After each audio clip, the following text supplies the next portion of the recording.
Hi, my name is Rich. I use the he, him pronouns. You're watching my YouTube channel where I play amazing tabletop role playing games with friends. This is the first of a bi monthly series of a game called Last Fleet, except in the middle is the last Imperial fleet. So this one's wild. Let me up front give you content warnings. Everyone in quotes, everyone in this fleet at least say that they are Imperials in a Star Wars game. We are not looking to highlight or glorify the Empire and its fascist atrocities. We are using this game as a lens to look at that society in ways that it and to criticize it, to analyze it, to enjoy it for storytelling purposes. Last Fleet is a game that is elevator pitch Battlestar Galactica, the most recent series with the serial numbers filed off. It's really interesting. It's about the last fleet of humanity that have been driven away by a alien force that also has the ability to integrate itself within the fleet, causing people to question, is this a doppelganger? Is this really the person that I thought it was? It's very tense and it's very awesome. Our pitch for this game, my pitch that everybody's agreed to, is that when the second Death Star and Palpatine all were destroyed, Coruscant, if you've seen the special edition of Return of the Jedi, there's a huge party that a Star Destroyer known as Pandora's Grasp went in, saved a Moff, and flew away to escape the rebellion taking over. And there are a number of ships that have glommed on to this Star Destroyer, and that is the last Imperial fleet, trying to hold on to what they fear has been taken from them and get to another place where they will not be doggedly pursued by the rebellion and the rebel scum. I consider the game kind of a PG-13 to R-ish style game. We have a number of safety tools in place. We have lines against a number of acts. We have veils, which means that this is a thing that we're okay if it happens, but we'll fade to black. We will not spotlight it. And then there are a few pieces of content that we have the safety tool of ask first, meaning before you introduce it into the fiction or have your character reference it, step back for a moment and then speak to us as players to check in. Hey, I was thinking of this. Is this cool? On top of that layer of safety tools, we have the X card, which means that at any point, if anyone feels uncomfortable with something, they can say, hey, can we, I need to X card this thing, or I just need to do an X card on X or Y, or I need to play the X card. I'll pause the recording and check in just to make sure that I understand what has been X carded. You won't have to defend yourself. You don't have to tell me the story. I'm not going to challenge your X card and try to talk you out of it. That is a shitty thing to do, and I will not do it.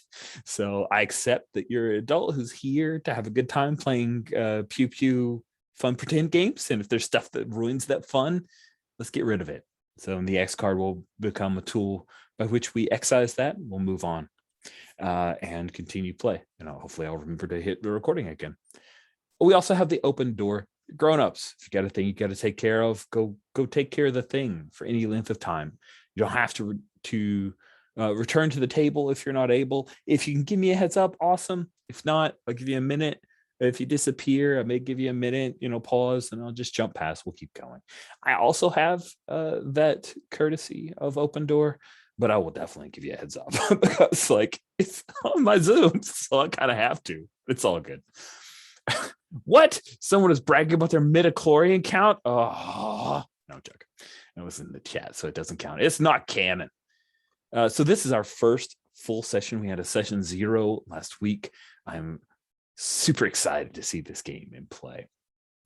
Let's go around the horn because it has been a week and we didn't actually see the characters in play. So let's go around the horn, have everyone do a brief introduction of yourself, and then a juicy bit of tell me about your character. I'm going to start in the middle. It's often I'll go from left to right, mostly so I don't get lost but I'm going to start in the middle because I have faith that I can keep track of which of the four people have gone. This is the first test of the game. It's going to make sure I'm awake. I am kicking it off with Greg. If you could introduce yourself and tell us about your character. Hi, I'm Greg. I use he, him pronouns. I'm playing Tagashiya, who uses she, her pronouns. Tagashiya is a Chiss, and she was a Imperial assassin during the Galactic Civil War.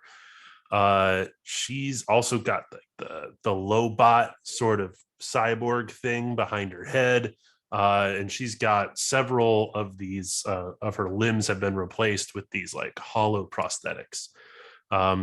She's pretty rough and tumble. She has the the official rank of recruit, because during the escape from Coruscant, she sort of weaseled her way into this fleet. She has no official Imperial rank because she was very off the books. And yeah, she's let's see, I'm playing the Gemini playbook, who's like the main headline thing with the Gemini is that she is in some way compromised. The big juicy thing is that Tagashiya did kill the Moff, who was another player's grandmother. So not great, but she did it at the behest of who I think is sort of her potentially like her former Imperial handler, Odek Tetsu, who runs the Star Galleon. What's the name of the Star Galleon again? Oh, it just has a number. Yeah, it's a number. Star Galleon 6341. The Tetsu, and that's sort of the civilian center of the fleet. I think that's pretty much it. Yeah, that's pretty good. You also, were you not involved in the rebel spy escaping? I was. Yeah. Yeah. Is it Jaina? Jaina. Okay. Yeah, Jaina. They let somebody go, and Tagashiya kind of saw them do that and hasn't really reported it back. So. Indeed. Well, that is some juicy stuff. Since we've already mentioned Jaina, now I'm going to jump over and Jex, if you could introduce yourself and tell us about your character. Yeah, hi, I'm Jex Thomas. I use they, them pronouns, and I'm playing Jaina Madar, who uses she or they pronouns. She is, I think, an agent for the ISB, and she is the Scorpio playbook, a secretive manipulator whose moves are in doubt, including by themselves. This is kind of the, going back to Battlestar, this is the Gaius Baltar kind of character. She is human. She's been, part of the Imperial, forces for a long time. I think she's kind of worked her way up in the ISB. She what else? So I guess kind of real quick going over relationships. Tagashiya knows I didn't kill the rebel spy. She covered for me by jamming the electronics. I saved Marwin's ass. Marwin was on trial for the Moff's death, so I found a legal loophole. And Rev trusts me. We're somewhat close, and I am able to influence her naivete and innocence. Then there's also Commandant Okma, who suspects that I'm up to something, but I allayed her concerns by starting a romantic relationship with her. So that's Jaina in a nutshell. Fantastic. Cool. Let's jump over now to talk a little bit more about Marwin. Ferret, if you could introduce yourself, tell us about your character. Well, I'm Ferret. I use any and all pronouns because I'm a Fae-like being, apparently. I am playing Marwin Ganzen, the something over the 20th, less than 30th clone of the original Marwin Ganzen. The has this force-like ability where he contains the memories of previous incarnations of the clone, and has had enough freedom that he's died a lot because he's done stupid shit. And now that the fleet needs him, he needs to buckle down, be serious, and stuff is going wrong. Stuff like his grandmother, the moth, dying next to him, with which has put a strain on one of the few friendships he did have with Rev, who treated him like a person instead of some kind of weird ass bio oracle that the other people do. He found out that Tagashiya is a recruit in name only, but may have uses for that.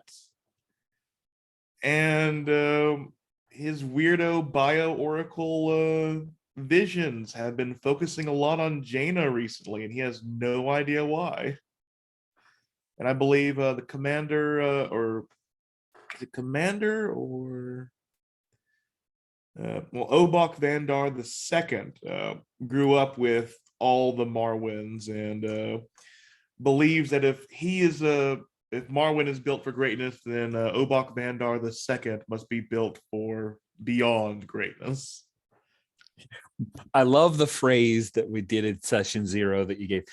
Marwin is a mirror that Obok preens in. That is delightful and gives me such a clear visual of that character. And he grew up with the variety of Marwins, right? So he's seen a few Marwins come and a few Marwins go, and the same Marwin shows up again, looking healthier and hale. That is, I'm sure he's responsible for at least 3 of the deaths. I dare you to. Oh, that's that. We have to have that scene of like the reminiscing of daring you to do a stupid thing. That sounds awesome. Cool. Thank you so much. Last but certainly not least is Stephen. If you could introduce yourself and tell us about your character, please. Hi, my name is Stephen. My pronouns are he, him, and today I'm playing Lada Kana, who goes by the nickname Revenge or Rev, and her pronouns are she, her. Rev is a pilot. She's young and naive. She originally came from Endor, the moon of Endor, and her family had crash landed there, and they'd formed like a little village, and the nice empire had like helped recruit her and like, given her money and trade in order to, teach them how to fly. She flew on speeders since she was a young age, in and out of the woods and the trees of Endor. So she was a natural, and taught this to the troopers that were there, who were fighting off the terroristic rebels. And then the rebels basically destroyed, not just the empire, but like the whole civilization that had been built on Endor that, her people had been working for. And she happened to be off moon or off planet, going through tests in order to see about joining the Imperial. So she's a new recruit, brand new, but came in because of her experience with the rest of the troops there on Endor. Came in with rank, and the other important thing is she stemmed to the eyeballs. She is naive but motivated to get rid of those, terrorists. That's amazing. Yeah, I like that a lot. Cool. So yeah, playing Last Fleet, I am going to use, friends, a lot of TV shot ideas and vernacular and phrasing and terminology. I'm not an expert. I'm a person who watches TV. That's it. But I think that it's fun to take a director's lens eye, and I encourage you guys to do the same if you're comfortable with it, and that's cool for you. If you want to approach things just from character behind the eyes, that's totally cool too. So with that, I am going to kick off our opening scene, and I think the opening scene is I believe 2 of us have beginning of session moves. Thank you. Beginning of session moves. Thank you. I will remember. I'm going to write ask for session. All right. Who wants to go first with your session move? It's our first roll of the game. So excited. I can brave that since I have died 1,000 times, and we'll see how well this goes. Okay, let's see. So what's your session open move? I believe it is. I have seen it. Yeah. You receive occasional visions of the future once per session when things are quiet. Roll plus hard. So we'll just do that at the beginning so you know how much hold you have. Ooh, that's a 6.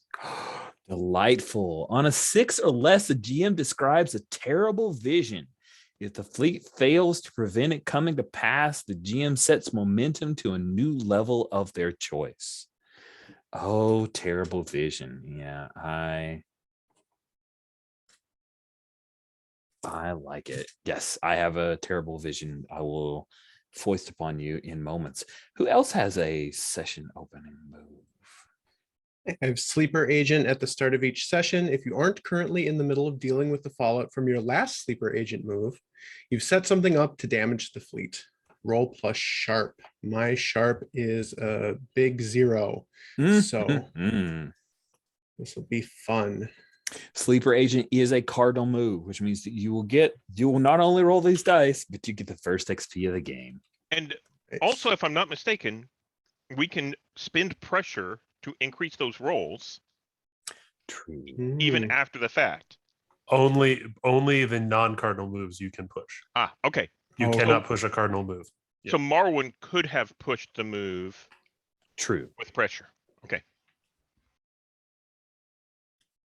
Oh, that's a 5. Oh my. On a 6 or less, you don't get any of the choices above. In addition, you get an additional advance option. Erase the Sleeper Agent move and gain another Scorpion move. I don't think that has to do with 6 or less, right? I think that's just there. On a 6 or less, you don't get any of these choices. So the choices are: you discover warning signs before your actions have full effect. You haven't left any telltale evidence that someone else might discover it. There won't be widespread consequences.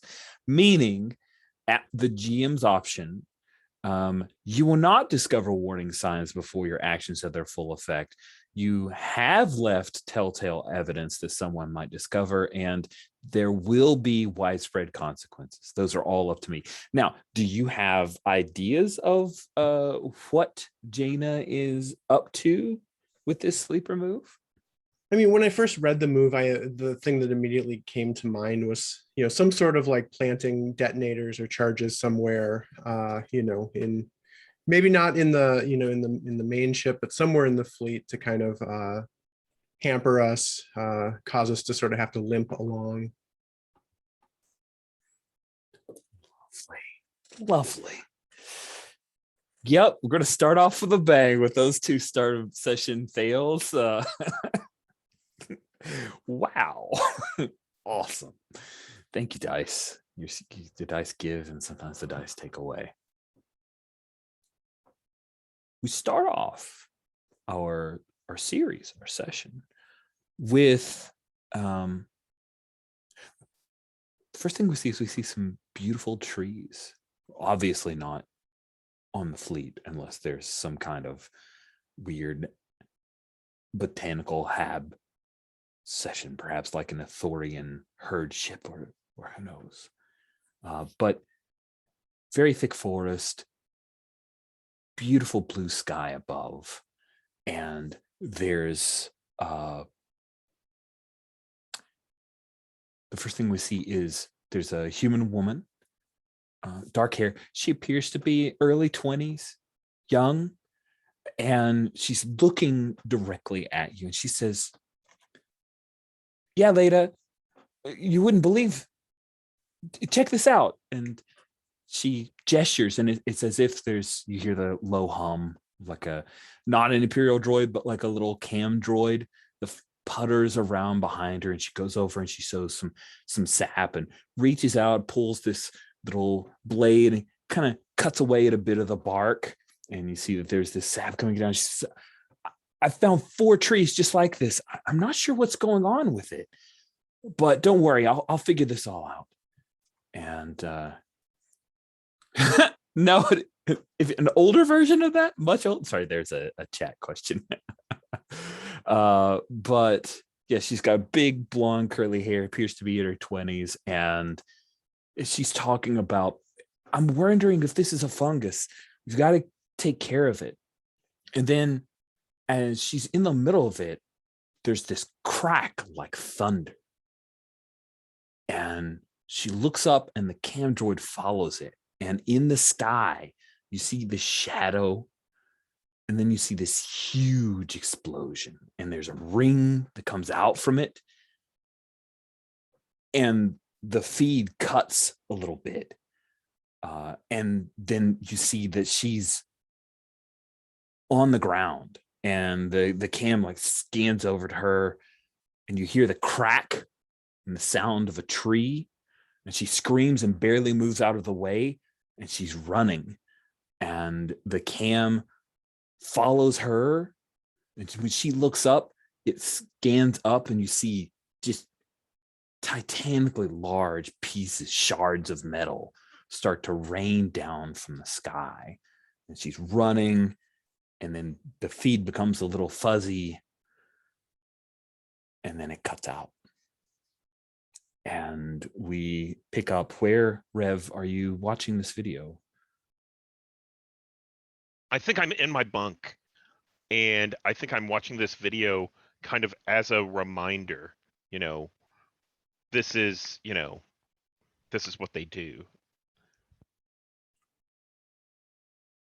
You're in your bunk, and I'm imagining that the bunks are like laid out, like maybe they're against the bulkhead, right? And then there's like 4 deep, and some of the other TIE pilots are around. And Ramnan, Lieutenant Ramnan, he's the blonde-haired guy on row 9 of our NPCs tab, kind of rolls over from the bunk above, looks down. You watching it again? Always.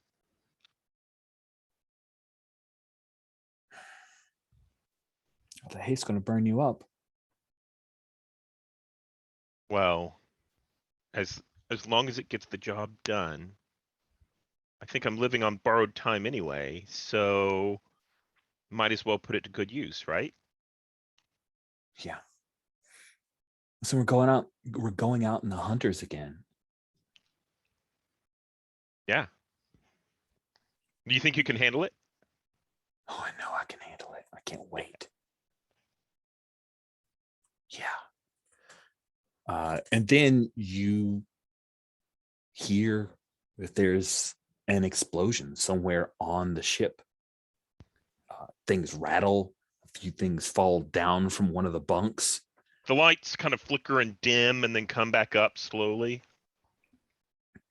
And yeah, Ramnan's already like reaching for the little rungs to the side of his little bunk area to climb down.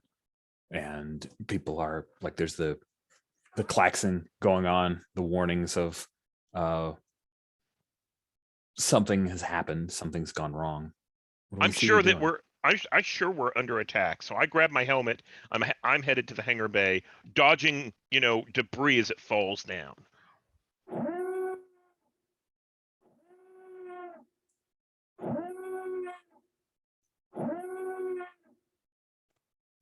So that is what is ringing out when, Rev, you are dodging debris and running off. We cut to Tagashiya. It's a sleep cycle for you, Tagashiya. You're a recruit. I assume as a recruit, you're on Pandora's Grasp as well? Yes. Yeah, that makes sense. Where is it that you sleep? Are you in bunks with some of the other recruits? Have you secured your own quarters through some illicit means? What do you think? No, I'm stuck in the bunks with everybody else. But I think some of the other recruits possibly, well, there was that whole action that happened, right, with the other, what's the name of that one? The Leviathan. There was that whole thing. So I think Tagashiya is sort of like ostracized a little bit by the rest of the recruits. So she's sort of separated out. She's got her own bunk, but they don't, they sort of like watch her, keeping an eye on her. Nice. Now, when Tagashiya sleeps, does she turn off the hollow like force field limbs? No, they never really turn off. There's always this like Wow. low hum. Oh man, almost like a lightsaber sound from her at all times. It's this like subtle bass note. Nice. Of course, dramatically, it will be silent when we need you to be dramatically silent. And I think as you're lying in your bunk, there are a couple of other recruits there on, like, all sitting legs crossed in a little triangle, and they're chatting. Looks like they might be playing some sabacc. You see a few credits in the middle. They've got the little cards, and one of them, while they're talking, you can just feel their eyes slip over back to you. It's recruit Glory. They call her Gloria Gillis. She's on the NPCs under the Grunts tab, row 16. Yeah, she looks back at you every once in a while, and then you hear a bit of laughter from the others. How do you react to that? What are you looking at?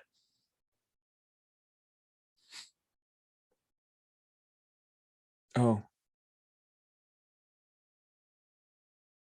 I thought I was looking at a stump. They chuckle.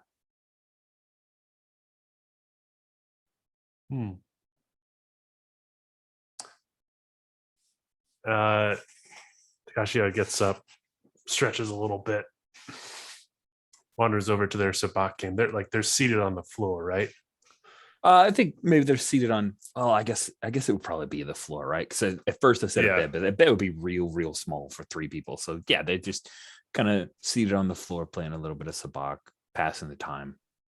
She picks up one of the credits, kind of flips it in her hand. She's doing like the dancing between her fingers thing with the credit while she's talking to them.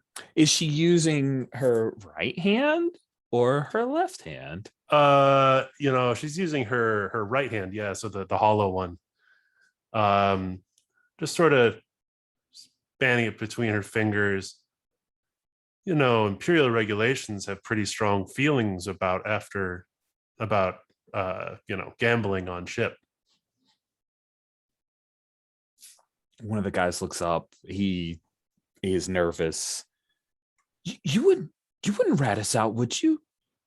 And Glory says, "Oh, of course she would."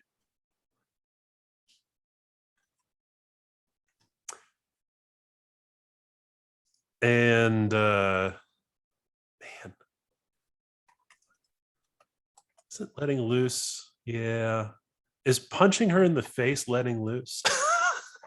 Ooh. You let loose and indulge your base needs, roll plus raw? Sure. Oh. You can erase a pressure. Everyone started with 2 pressure, as a reminder. So you could erase a pressure here if you wanted to.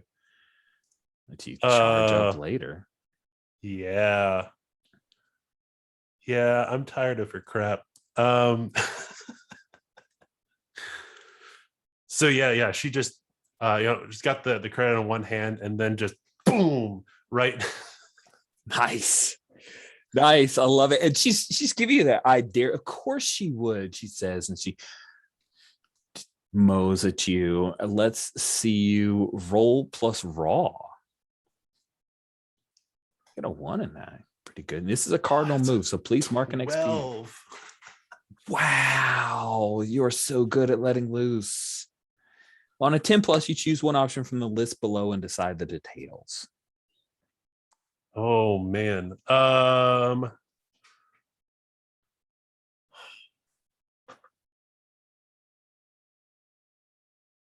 Ooh. Oh, those are fun. Okay. Hmm. I'm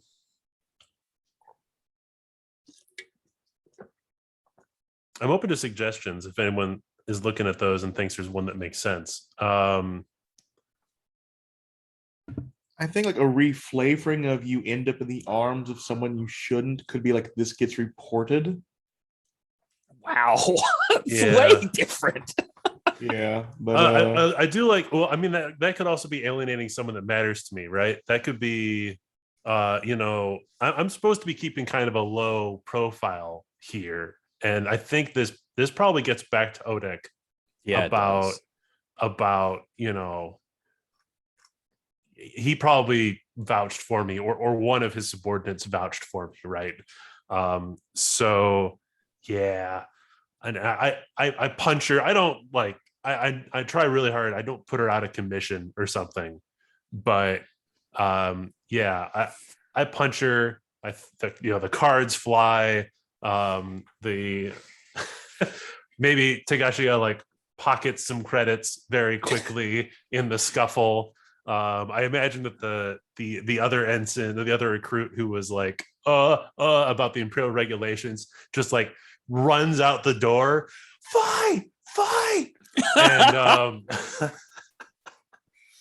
oh, that's a mess. Okay, cool. and is this also when the explosion happens? Yes, it's a fight, and then there's an explosion right at the door, and he's gone. You see the silhouette of that guy, and the fire just engulfs him. He doesn't even get out much of a strangled scream.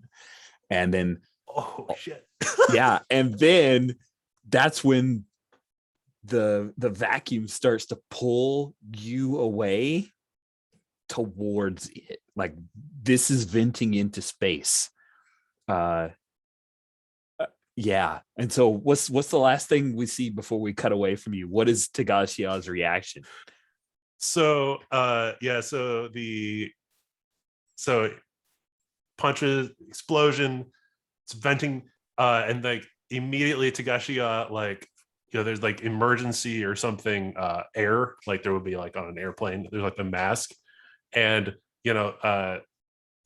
was it Gloria who's like stumbling around with like the bleeding nose, she grabs her and just slams the thing on her face before she's even put one on her own. Nice.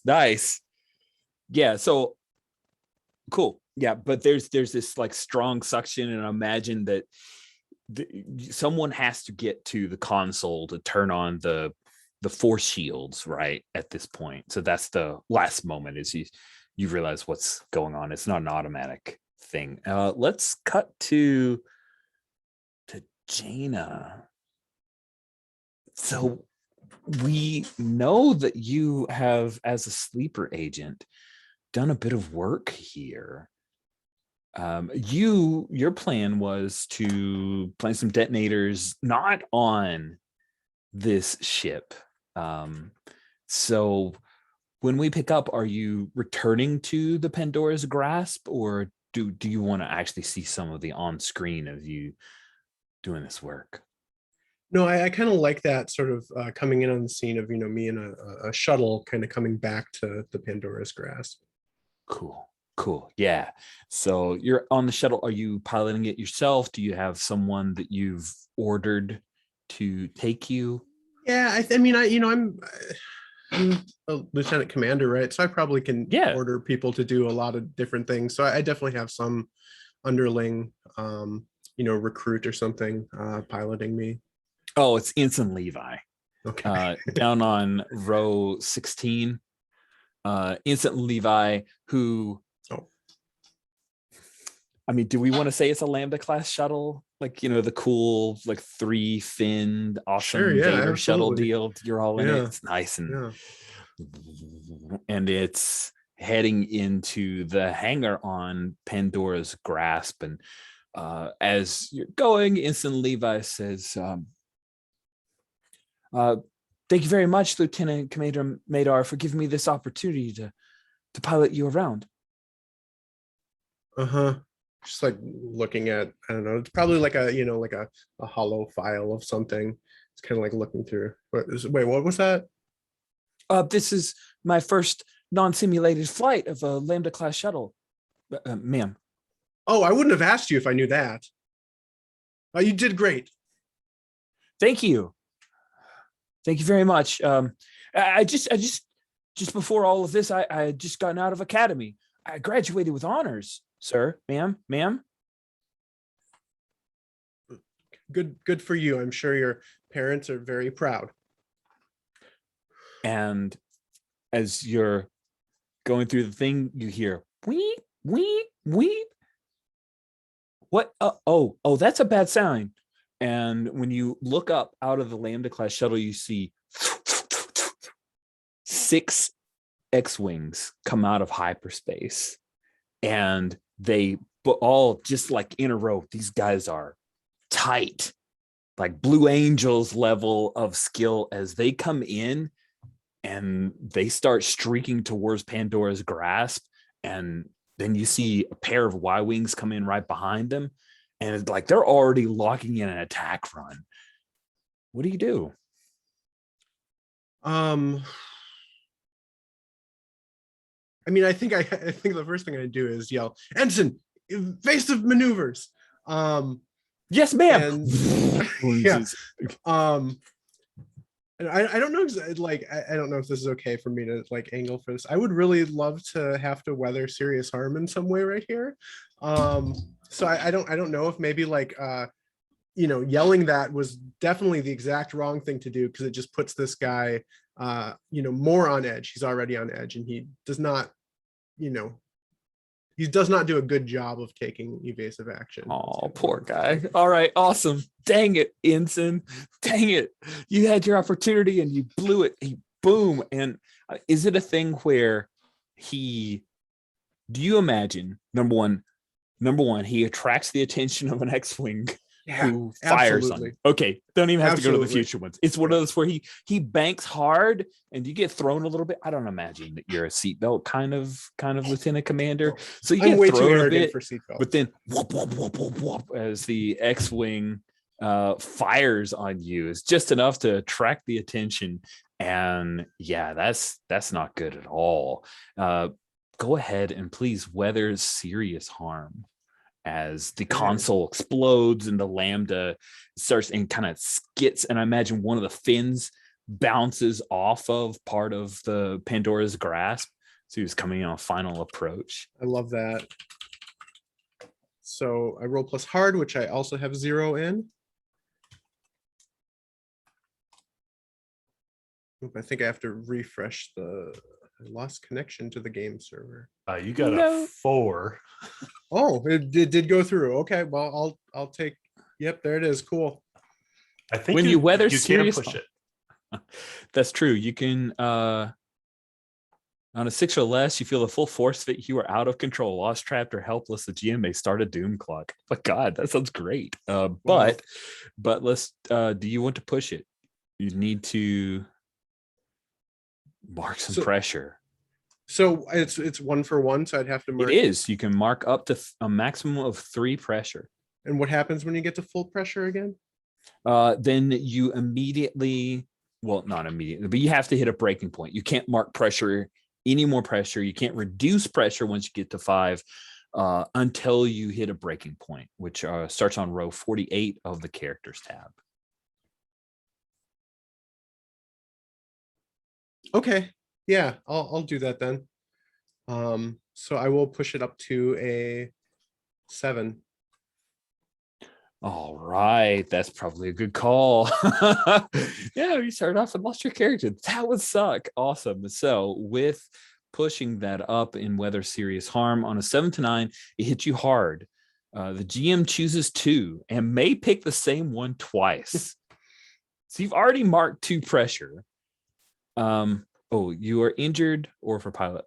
Okay, so I think I'm going to say you're injured and you lose You'd have something. to mark. Sorry. Oh, no. Oh, you'd have to mark 3 pressure to push I that, right? did- So it's I a did 4. mark- Yeah, I did mark. three Oh, pressure. okay. Yep, So you should be maxed out right now then. I am. Yep. Mhm. Holy crap. First move. That is gutsy and terrible. I'm delighted.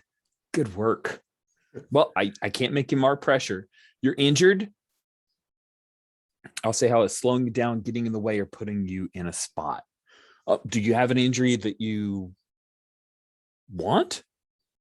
No? No, nothing in Cool. particular. I think it's a thing where some of the explosion comes up and I think you're thrown back over the chair and you break your arm in the fall. Kind of like that. You lose something important, an item. You're secure, well defended position. I think the thing that you lose is that, like, your files, your files, everything is like all askew, and that of course would be damaging to somebody. Who knows? Sweet. That sounds awesome. Are you good with that? Yeah, that's great. Sweet. So the Lambda bounces off of the Pandora's grasp as this X-Wing squadron is completing their attack run.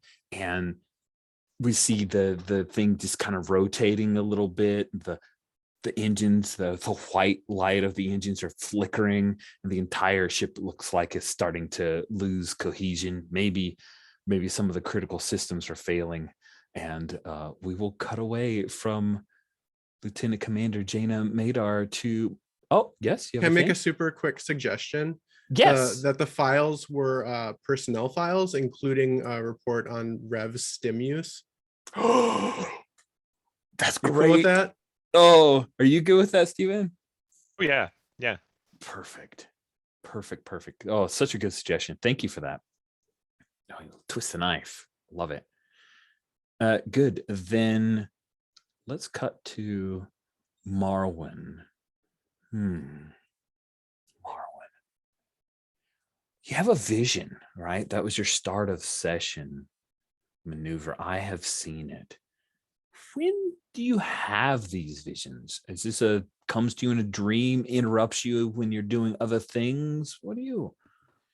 I think they started out coming unbidden, and he's found ways to make them like come on more often. Like, if he gets too drunk or too high, they might come on, or if he meditates too much, or if he dreams, sometimes they come unbidden.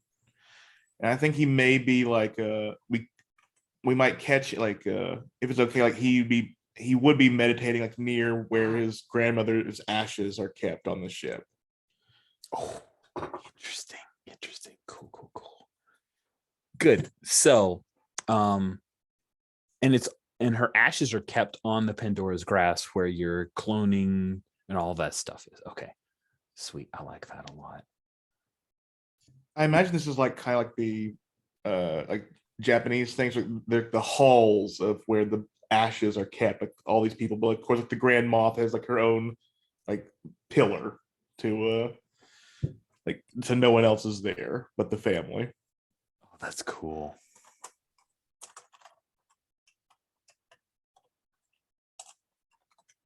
And he said that they come to you unbidden. You don't have the most control over it. That's fantastic. You're visiting, and are you alone? Is this a thing that you, like a solo sojourn? I think today he's alone. Like, he's had to start timing this for like he did have to start timing this before, but I think it's been long enough after her death that not many people come by anymore. Like, there's no clout in being seen honoring your boss anymore, that kind of stuff. So like, there may be a few people there like honoring their own memories, but no one's with him. Nice.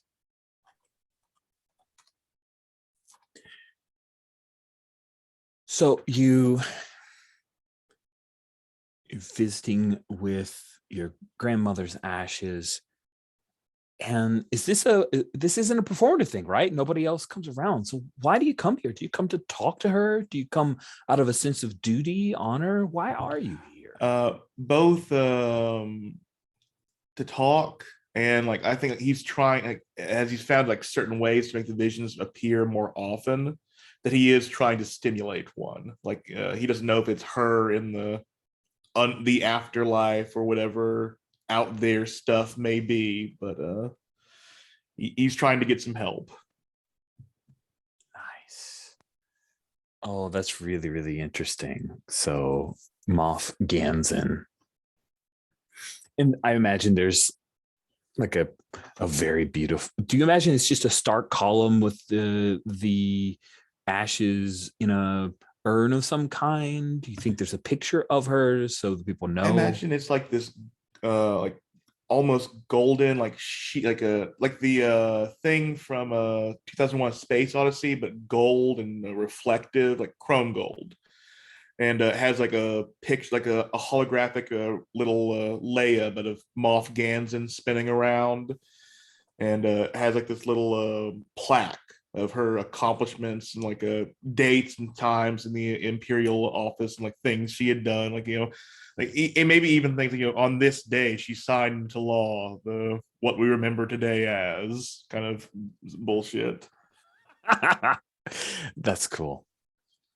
And as you're looking for the vision that Holo is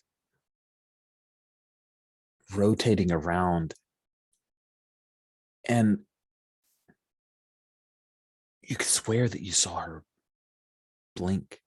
And as one rotation comes around, she meets eyes with you, and then rotates back around. You are the last.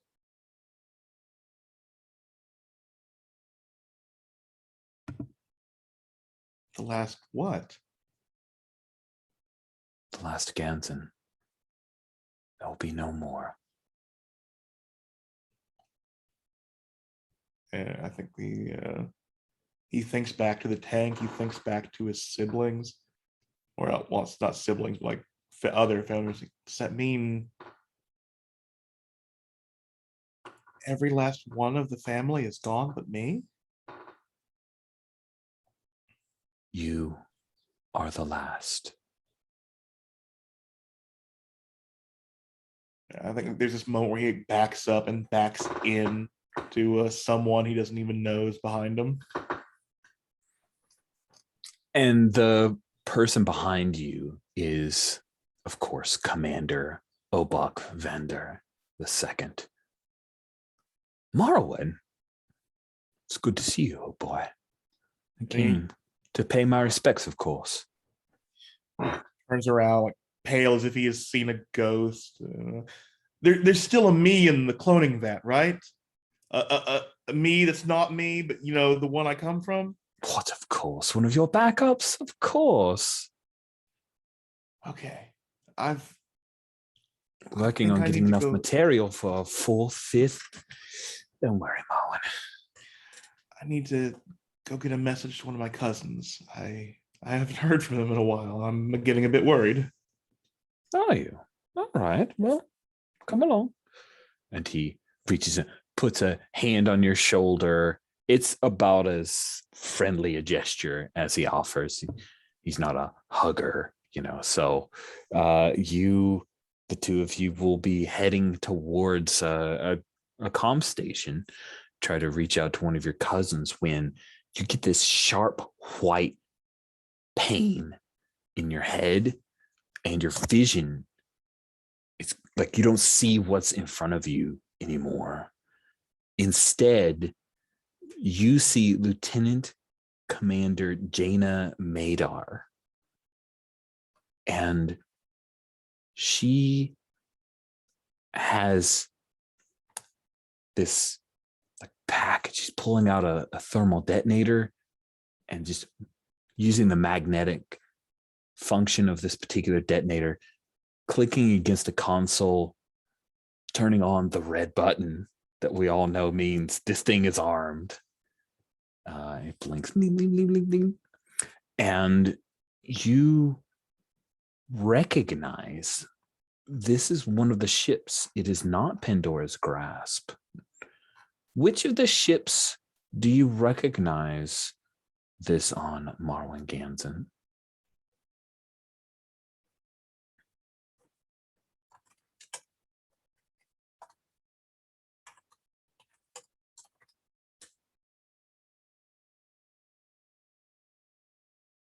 I think this is on Star Galleon 6341 near the Ooh. Viceroy's Council. Viceroy's Council in control of this Star Galleon. Yeah, and it appears that this is, you can tell this will not, like, it's not near the engines, it's not near the engine core. What it'll do, though, is cripple the ship's ability to steer and take out a lot of their life support and controls. Yeah, so I think like Marwin, there's that hand on him, and Marwin just it's probably like lurched forward with the headache and comes back like, I need a pilot. I need a pilot now. Of course. I'll give one from the TIE Hunters right away. And he pulls out his little lipstick case comm unit and starts ordering for I don't care. Just send me whatever lieutenant's available. And as we do that, I think we cut back to the scene with Rev. And Rev, you hear over the loudspeakers, it is your CAG, Lieutenant Commander Teresa Carroll. And she's informing everyone to stations.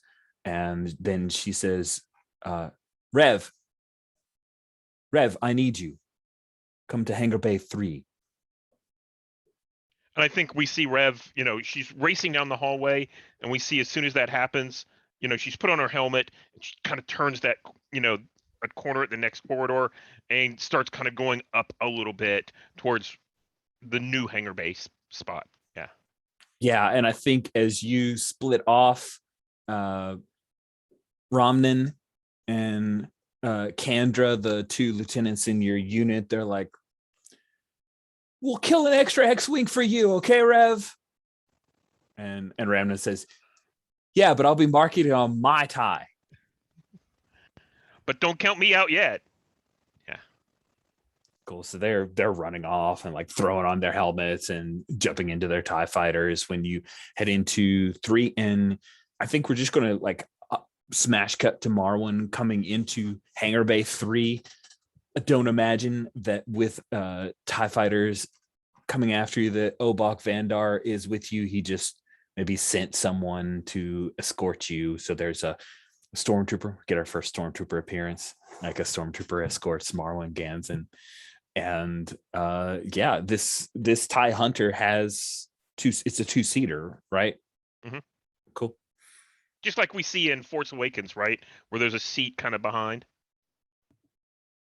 Yeah, and I assume as soon as Marwin sees it's Rev coming up, there's like this moment of relief. Oh, it's the best pilot. There's like, oh, but it's you. Revenge. Yeah. So get in the back. What's going on? I've had a vision. Someone's trying to take out the Star Galleon. And I think we hear a mutter, but the mic isn't on. But we see kind of subtitles that say, no shit. There's a whole squadron of X-Wings out there. Yeah. And yes, sir. Why don't you get in the back and I'll make sure we get this taken care of.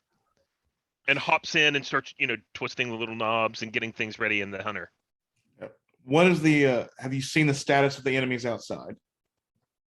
Well, they've obviously made a hit here on the ship. Did you not, feel the explosion whenever it rocked? I mean, they're going to take us out if we don't get engaged right away.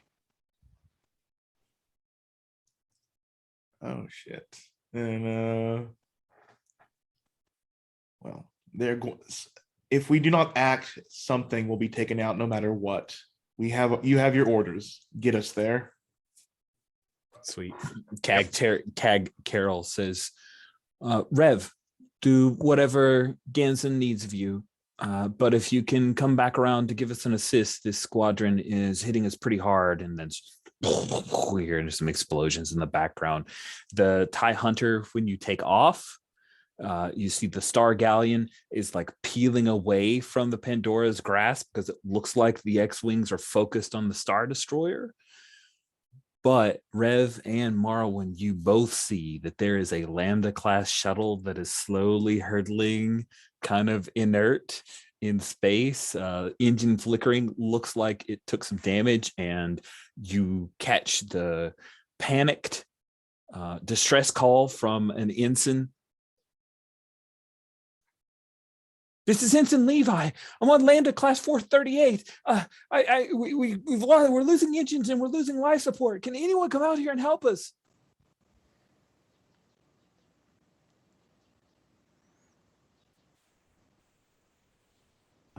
Damn. And I think at this point we hear the scream of the TIE Hunter as it exits. We're inside and we hear this as it goes out of the hangar. Oh, heck yeah. Yeah. And those sharpened wings kind of spread open. Yeah, it's like that. Oh, yeah.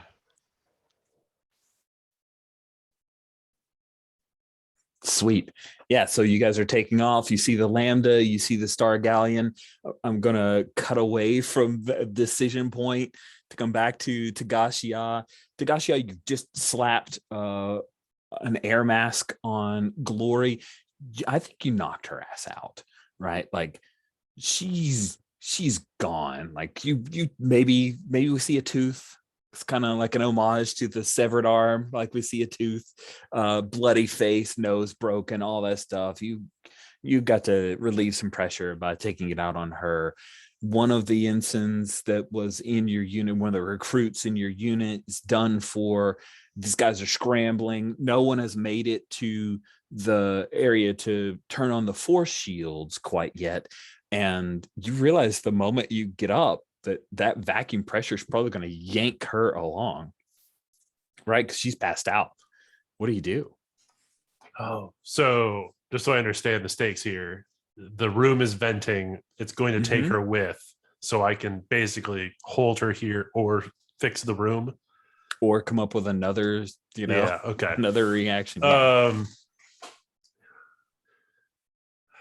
Yeah, I think Tagashiya, like, there's this quick, like, looking at her, like, it's the risk that we all take, and she's gonna make her way, trying her best to avoid getting sucked out herself, but try and lock down the room for the force fields. I need you to shake off a threat. Now, this is not a cardinal move, so you can raise the pressure. You can always do that after the roll. You're rolling plus hard. Nice. I'm not so great at that. Hey, listen, you're flat, and in this game, that's okay. Well, that's not bad. You're average. All right. Is there anything I need to say before I roll? No. Okay. Don't think so. No. All right. Doing great. That's a 2. Wow. Snake eyes. Yeah. Snake eyes. I can't even push that. No. I mean, I could push it just to, right, because I could raise the pressure, spend pressure just to mark pressure, and thus get XP. You really want it, bro. You go for it. I mean, pressure up to 3 times, add +1 per pressure marked to roll. Yeah, you take it up to a 5. Yeah. Okay. So I am going to push it just so I get the pressure and I get the extra XP. But you would knock your pressure down by 1, so you would only go up to pressure 4. That's true. So you only have to mark 1 pressure to gain XP from it. Yep. That's so true. I only mark 1 pressure. I go back up to where I was. Yeah. I'm gaming it just a little bit. Just a little bit. All right. Awesome. Here is what I am going to do. I'm going to make like a larger move here. I'm going to mark an attrition to the fleet effectively. So it starts at 2, just like pressure. And I'm just reflecting this failure in a larger meta sense as the The Star Destroyer is not reacting well to this skilled X-Wing squadron hitting you guys hard. At the same time, I am giving you a choice. You can turn on the Force Shield, or you can save glory. You only get one of these right now. Oh, and that's, I mean, there's other people in this room too. There right? are other people in this room, and if you save glory, other people will go down or out, as it were, before someone is able to react. Yeah, I've I don't know. There's a temptation to save glory just because she's got a face on the NPC tab. Right. That's fair. Yeah, no, I'll save glory. And the I think this probably plays out that I'm making my way to the controls, and I start to see that like it's venting too fast. Like we're not going to make it, and there's no way I'm going to be able to do it without dying.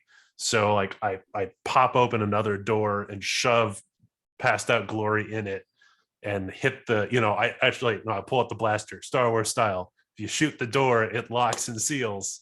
Yes. Or if it's already sealed, it unlocks. So I shoot the door and it slams, like it does the like really close, and then it struggles at the end because there's all that differential in pressure, and then it closes.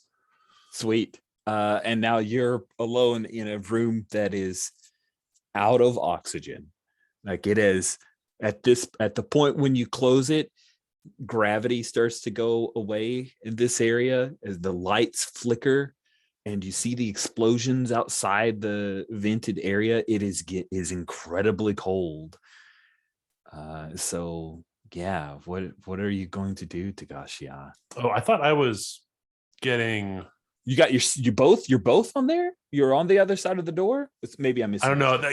That seems like too much like a 7 to 9, and I rolled a 2. So yeah. So man, I'm looking around for a vac suit. I'm looking around for a floating TIE pilot helmet or something to maybe push out of here and get somewhere on the rest to the rest of the ship. Oh, that sounds awesome. Let's have you shake off a thread again. Oh, sorry. Is that seek out? No, seek out sounds hidden. Yeah.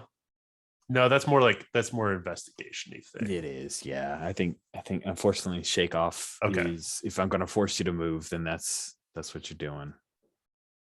All right, one more time. It's a 7. Yeah. On a 7 to 9, the GM chooses out of the frying pan into the fire. You don't escape unscathed. You lose or use up something in the process.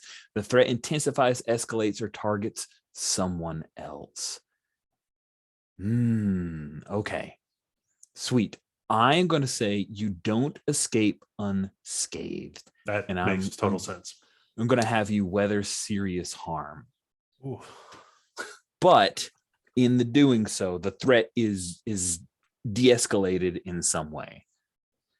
Fair? Okay. Or you feel like I'm hitting? No, that works. Okay. That works. Okay. So yeah, so Tagashiya, she finds the helmet, puts it on, like and there's this like the silence around her, and she realizes that the only way, she's sealed the door on that direction, so she has to like go out on the hull and like pop open another one of the hatches on the outside of the, like, oh, even better.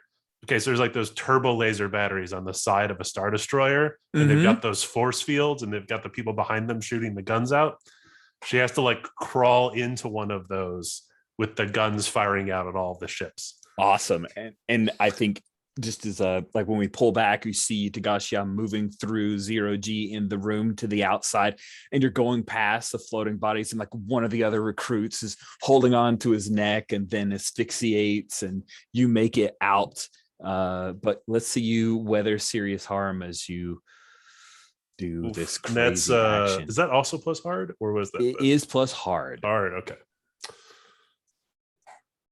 11, not bad. On a 10 plus, you withstand it, but must mark pressure. So you get to mark 1 pressure. Okay. Yeah, so I get into the into one of those turbo laser batteries with like the weird sloopy helmet things on the gunners that are shooting. And she Totally. probably just like rips it off and throws it on the ground and storms off down the hallway. Yeah, we see Corporal Saul Farina from the Cult of Quartermasters, like looks over at you, shakes his head, and then he's back to the gun. And it's like, come on, sight it in, go, go, go. Slaps the guy on the head and he pulls this thing and boom, and you're staggering away, trying to figure out what to do next. We cut back to Lieutenant Commander Jaina Madar. You hear the ensign frantically calling for help. SOS, please. This is a immediate emergency. I have Lieutenant Commander from the ISB here. We need some help. And there are X-Wings like zipping past you. You hear explosions, the sound of the turbo laser batteries going off. It's all kind of distant. Your arm is broken. What do you do, Jaina? That's a really, really damn good question. I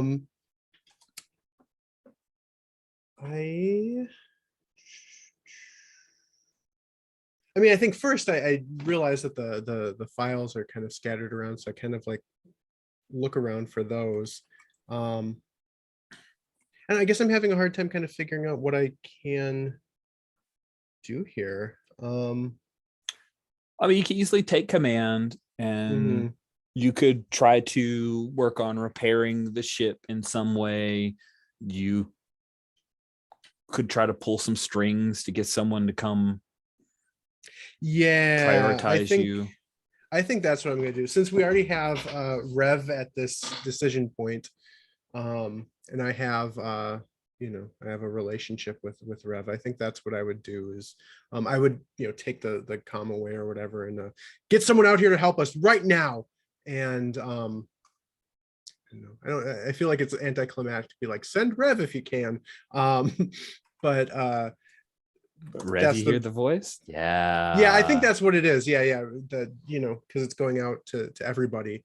So Rev, you hear the voice of Jaina Madar, in trouble, distressed. You can hear the pain in my voice, right? You can hear that I'm injured. So I'm going to Rev for help, and I want them to come and get us out of here, save us. So that's how that works. I roll plus smooth now. Yeah, you're reaching out to some, or you're pulling strings on the fleet, so you're doing help from what you want them to do. Roll plus smooth. Yep. And I can do that on a PC. Is that... It's a great question. I was default thinking you could, but maybe. I mean, just to say who you're going to for help. Oh, but then in the when you pull strings on the fleet. Yeah. Okay. So maybe that isn't the way. Okay. So then let's see. Reach out. No. Cover up, call someone on their shit. Tell them what the problem is, and they need to convince you otherwise. Roll plus hard. I mean, that's a weird. It sounds more like Rev or Marwin would support her Jaina, but I don't see what move they would be making. So but how about this? I'll do one of my breaking points. So I think first you hear the pain in Jaina's voice, and then as she kind of continues to call out, like she's getting kind of increasingly sort of frantic sounding and afraid sounding. It's just like, please come, and just kind of it's getting more and more of kind of like a fever pitch. I'm not going to act it out, but I'm melting down publicly. Oh, nice. And especially because this can be heard by like everyone, right? I mean, this is going out to lots and lots of people. Yeah, that is definitely a breaking point. That is. So what happens when I mark a breaking point? Oh, great question. When you reach a breaking point, 5 pressure, mark XP, and so you can go ahead and mark XP, and then you take a breaking point action. So and that's what I the just next did, was the breaking point Yep, action. and I think it's just like it allows you to. I know you get to reset your pressure. I just don't know if it goes all the way to Well, it probably goes back to 2 0 or or it goes whatever. back to 2. Let's see if I can find it in here. Breaking point. Breaking point action. I like the idea that you're like, there's like a radio protocol in a battle, right? And you're like, you've hit like the public channel, like the all call. People are trying to coordinate the fight, and you're just screaming, "Help me!" Yeah. Okay, so on page 31, when you take a breaking point action, choose one from the list and do it. Erase pressure until you have exactly 2 boxes marked. Okay. And mark the breaking point action. You can't choose that again while it's marked. You can still take that action, but it won't count as a breaking point. Okay. So it is down to 2, which is what we suspected. Thank you.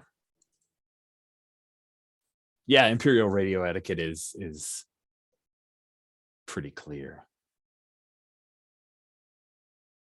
All right. Cool. That is delightful. I am really curious, Rev. You recognize Lieutenant Commander Jaina Madar's voice. And Marwin, so do you. But Rev, you're the pilot. Right. So I think that so let me make sure I have, what's on screen, what looks right. I've just exited from the Star Destroyer in my Hunter tie.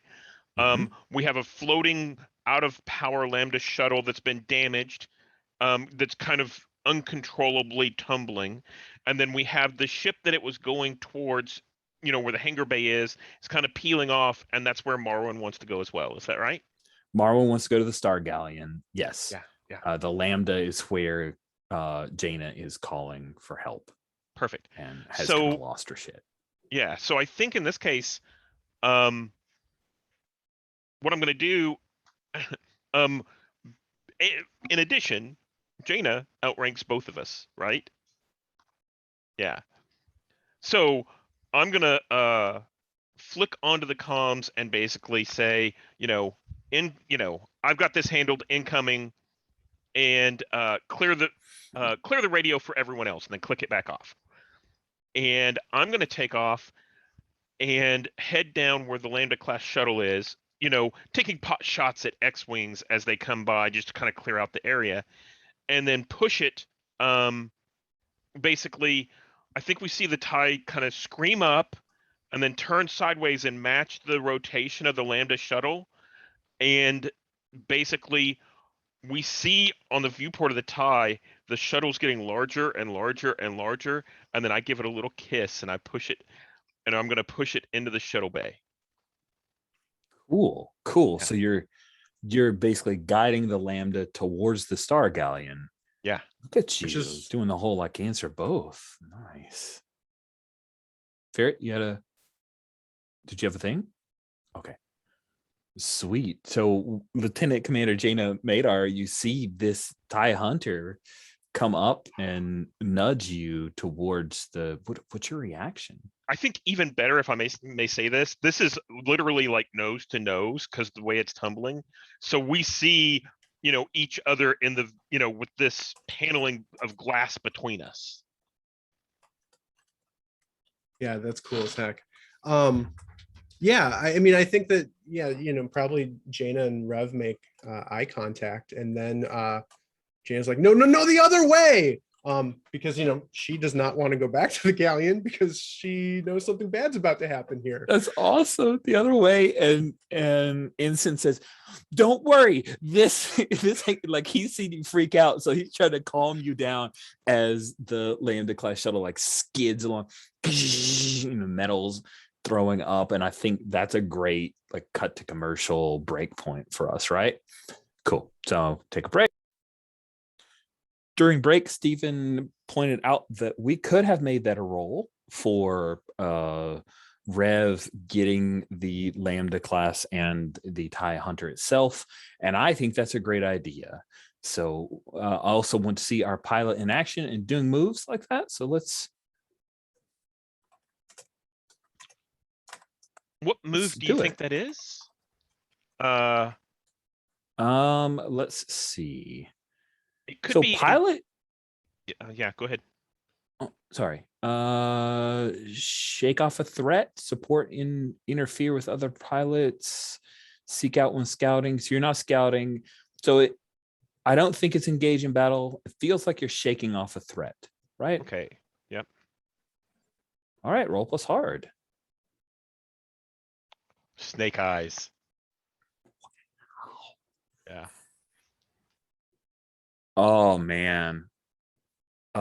So hold on a second here. Let me double check a thing vis-a-vis Marwin's deal. On you failed, right? You're on I have seen it. On I have seen it from Marwin though. That was also a fail.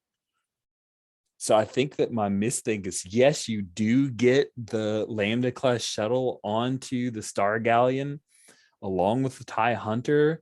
So that fiction still remains intact, but then Jaina's bomb goes off. That is my hard move, is that the Jaina's bomb happens. Can I amp this up just a little bit? Sure. Okay. So basically, I think. By the way, guys, this is a 2-month game. I just want to remind us of that. Go ahead. Well, it's easy enough to make new characters, right?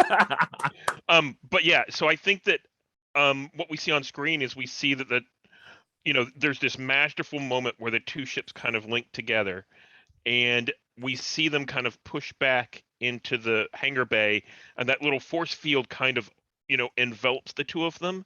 And as they're about halfway in, that's where the bomb goes off, and we see the hangar bay the whole ship kind of tilts a little bit, and we see like this portion of the ship hit into the TIE Hunter and crumple it, making it damaged and maybe unflyable. Yeah. Yeah, baby. I would rather the bomb not go off, as it feels kind of antithetical to like why we were coming over here. Okay, fair. That's fair. How to offer like maybe the ensign doesn't make it, like we keep pressing the ship until like the front of it crumples, perhaps. Oh, how about this? How about this as an option? One of the Y-wings strafes at this time, and that's what causes the damage as everything tilts. The bomb's still there. Okay. Yeah, that does. Yeah, I'm fine with the ship becoming a target. That'd be cool. Okay, cool. All right, sounds good. So just restating, our Rev comes in to try to nudge the Lambda. It crumples in a little bit. A Y-wing peels off, seeing this TIE Hunter comes in, strafes the two of you. You barely make it inside the force shield before that you hear I don't know if the Star Galleon has like gigantic turbo lasers. So the Star Galleon defense stuff. I think, it has defense stuff. It's firing some lasers, but not giant turbo laser cannons. And the Y-wing moves on. And the three of you, because I'm going with the ensign bites it. It seems right. Poor Ensign Levi. You later will see you in other shows and say, oh, that actor started here. But he does not make it, as Ensign Levi dies from the pressure and the ship getting crumpled in. And the three of you are now in the hangar. I want to see what Marwin is doing. What is here on this Star Galleon. You know where it is. Have you been to the Star Galleon? Oh, of they don't course. love I've you got here. I've got to have been there at least once, but Okay. I don't think he's been there enough to know where to go exactly. But I think like this is when Marwin's like crawling out of the ship, and Rev might be thinking he's going over to check on Jaina and the poor ensign or whatnot. And that's when he pulls out his blaster and is pulling it on Jaina as she gets out. Marwin, Where is it? Where's what? The bomb. I know you set it up. I know I don't know what you're talking about. I don't have time for this then. I And am he your. Hmm. puts the gun away. If this is how we're gonna play it, we're gonna play it safe. And I think he's like puts his hands up a little bit and and just like talking to himself, where is the most damaging place on this ship? You want to seek out? Ooh, I think I might want to, yes. All right. You seek out something well hidden. Say what you're looking for. We know. Just there's something to find here. Roll plus sharp. Your Yay. sharp is 0, so it's average. Come on, come on, die See, I'm roller. good at seeing lately, so Warm up. Oh, I will spend pressure to push that to a 7. Okay. Mark a pressure and mark an XP for marking pressure. Man, advances are going to come hot and heavy in this game. This is fascinating. Sweet. So with a 7 to 9, on a hit, you find it. On a 7 to 9, the GM chooses 1. You attract unwanted attention. You discover something unexpected and horrifying, implicate a friend, discover a terrible truth, expose your own weakness. You found it, but something stands between you and it.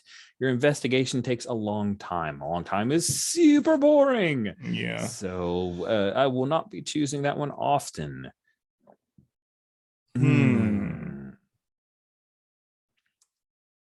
I think you've already attracted unwanted attention from Lieutenant Commander Jaina, who also is unexpected and horrifying. So Can I suggest something? Yes. I like you have found it, but something stands between you and it being Republic Commandos. Oh, shit. Like, because there's a boarding action going on the Star Galleon. Oh my God, that's terrifying. Is everybody cool with there are infiltrators on the ship? Good suggestion, Greg. Sweet. So Marwin, maybe you pull up some schematics, like you head over in the hangar, pull up some quick schematics, and it has those weird like vector line graph versions from Star Wars, and you're able to, oh, yep, here's where Lieutenant Commander Jaina has obviously put the thing. And as soon as you discover that,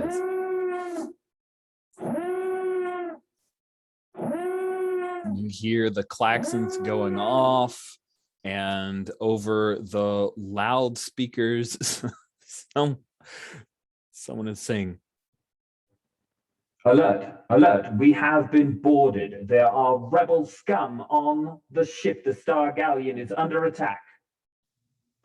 So I think at this point, Rev pulls out her blaster, looks around for maybe something better, and then says, I think Marwin has the map up and is like, okay, this is how we're going to get here. And I'm going to start leading the troops that direction. I have a move called Squadron Leader that I think would apply here. Yeah. I mean, I don't see how it couldn't. That's fantastic. Like, I love that you have Squadron Leader. And I think that, Marwin, you also have Tactician, which gives you some hold. So I'm going to roll Squadron Leader is plus sharp. And let's see what that looks like. Oh, that's a 3. Wow. I can't get it enough. I'm like, I don't have to worry about what I roll. I'll just increase my pressure because I want to see that pressure go up, and I'm keep rolling below what I could do to increase the pressure. That stinks. Yep. No, it's fine. Though I will say, if you push it all the way up, I can then assist. That's true. Oh, if yeah. you want to go that way. I'll do that. I'll do that. And see if you can assist. Okay, I'm going to be replacing my my warm with my relationship with Reb. That is a 1. Okay.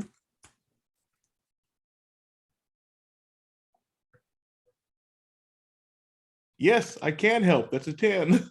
Nice. Okay, on a 10 plus, you hold 2. You can give +1 or -1 to the move after they roll. create an opportunity problem. You hold 2. Or you can redirect a negative impact of the move from the person making it to someone else. So I think on screen, what this is that, I think Rev is like, okay, this is where we're going, and it kind of traces it out on the map, and Marwin corrects and says, no, that's a choke point. You need to go this other direction. Yeah, I will give a +1, so you hold 1, and I think like I'll create an opportunity, like we sneak up behind the first sign of trouble, perhaps. Nice. And yeah, we see there is oh god, this is gonna be so good. Sweet. So we see there's a crew of rebel soldiers, like New Republic soldiers, who have come onto the ship, and they are making their way towards the bridge. That's not where the bomb is.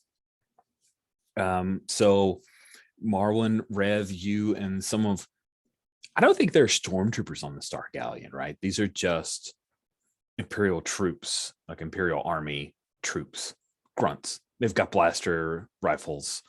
They're not as well trained or nearly as precise shots as the stormtroopers. Only the stormtroopers are this precise. So yeah, is it a thing where you fire on a few of them and pin them down? What do you think the first mixed success on your action is here, Rev? Yeah, so I think it's actually, I direct them. We're kind of going along. There's a choke point where the path to the bridge and the path to where we're going intersect. And I think we actually see one of those black R2 units kind of tunneling away from, like, we see this, fire going on, and Rev kind of puts a foot up against the R2 unit and shoves it back out into the hallway as a distraction. And we see basically a couple of shots go that direction, and then Rev pops around and starts shooting back at the rebels to clear out the areas as everyone else can get past. Nice.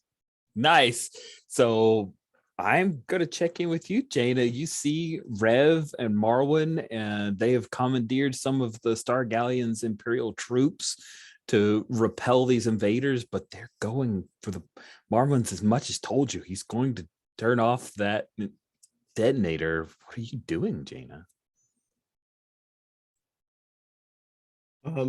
First, I'm just kind of trying to gather my composure. I'm like, what the fuck is happening?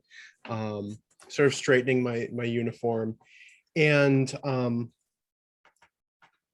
I think this is where I want to try to pull strings. I think I want to go to one of the higher ranking officers on the ship. And I don't know exactly what this looks like, but I want to use some of the other troops here to kind of help, not make a distraction necessarily, but maybe actually make a choke point so that like I can sneak around to get to this before they do. Oh, nice. So you're trying. Yeah, I got you. Let's just use the NPC that we've got, Captain Natalia Chun, who is the captain of this. She's not comfortable with the military hierarchy, but she's the captain of the ship. You're pulling strings. We know who you're going to for help, what you want them to do. Roll plus smooth. Right. And your smooth is a 1. You're fantastic at smooth. Yeah.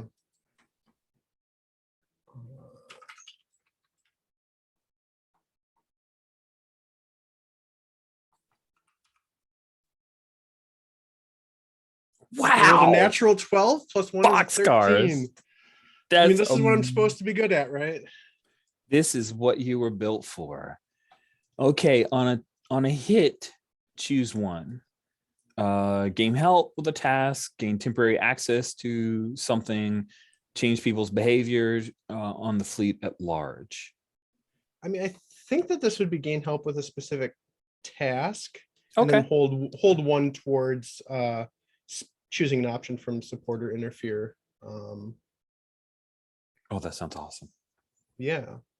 Sweet. So you reach out to Captain Chun and identify yourself as being part of the ISB. You want to redirect some of the defenses to create a choke point, and you know that you can basically sneak around Mhm. There are no Jeffries tubes in Star Wars. I am X-carding it proactively.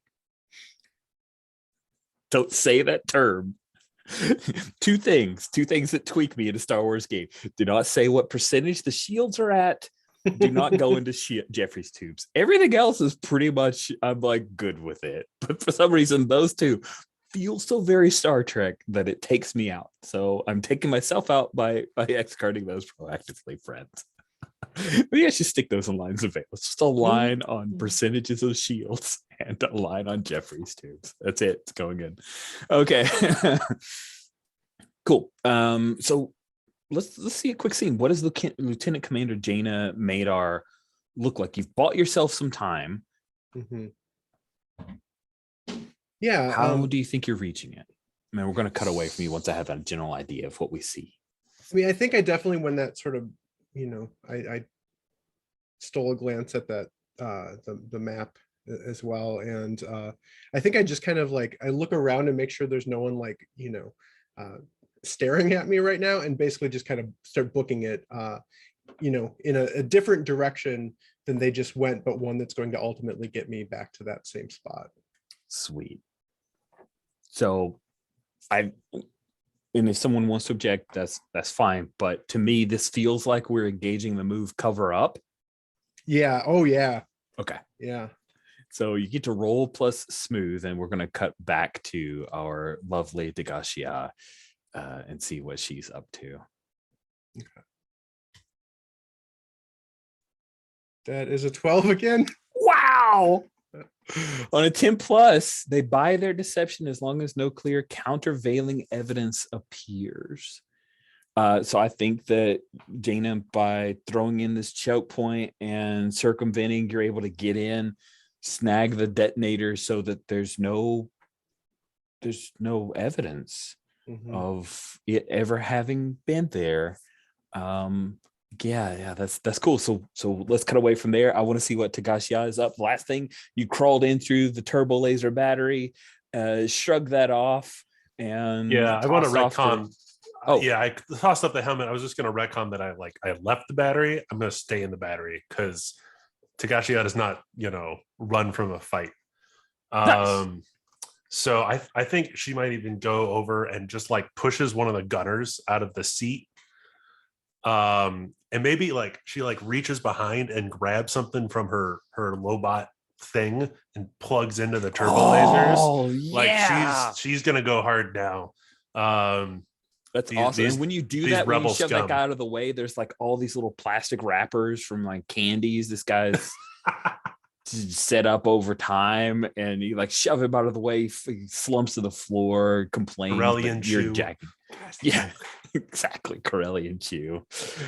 Sweet. Let's have you. Yay, we get another engage in battle. Not a cardinal move, so you can mark some pressure. You can push it. Right. And that's plus raw, which I'm actually good at. All right. Ooh, that's a 7. I can push. Sorry that Jex used up all the 12s, y'all. No. There's no more the game. I'll check in. Does it feel like I'm gaming the system too much if I mark pressure just to get the XP? Does that ruin the fun for other people? Like to me, I'd rather you mark it to change your result, right? Right. Like, fair enough. Okay. So I mean, I'd have to push 3. I don't have 3. So okay. And I mean, this does trigger. I only have to pick 1, so it's not that bad. On a wait, hit, why do you only have to choose 1? Because I am a Mariner. Yeah. Awesome. Okay, cool. So we engage in battle, roll plus raw. On a hit, choose. You overcome a target's defenses, destroy a number of weaker targets, hold off a determined assault, or drive away a formidable opponent, keep a target safe during the battle. Which do you want? I mean, just to kind of keep the action condensed, I think, maybe this turbo laser battery, which is like really slow moving, this dumb gunner was trying to like shoot the X-wings and the Y-wings with it, which are way too fast moving targets. So I think Tagashiya might be moving the battery to fire on whatever is like boarding the Star Galleon.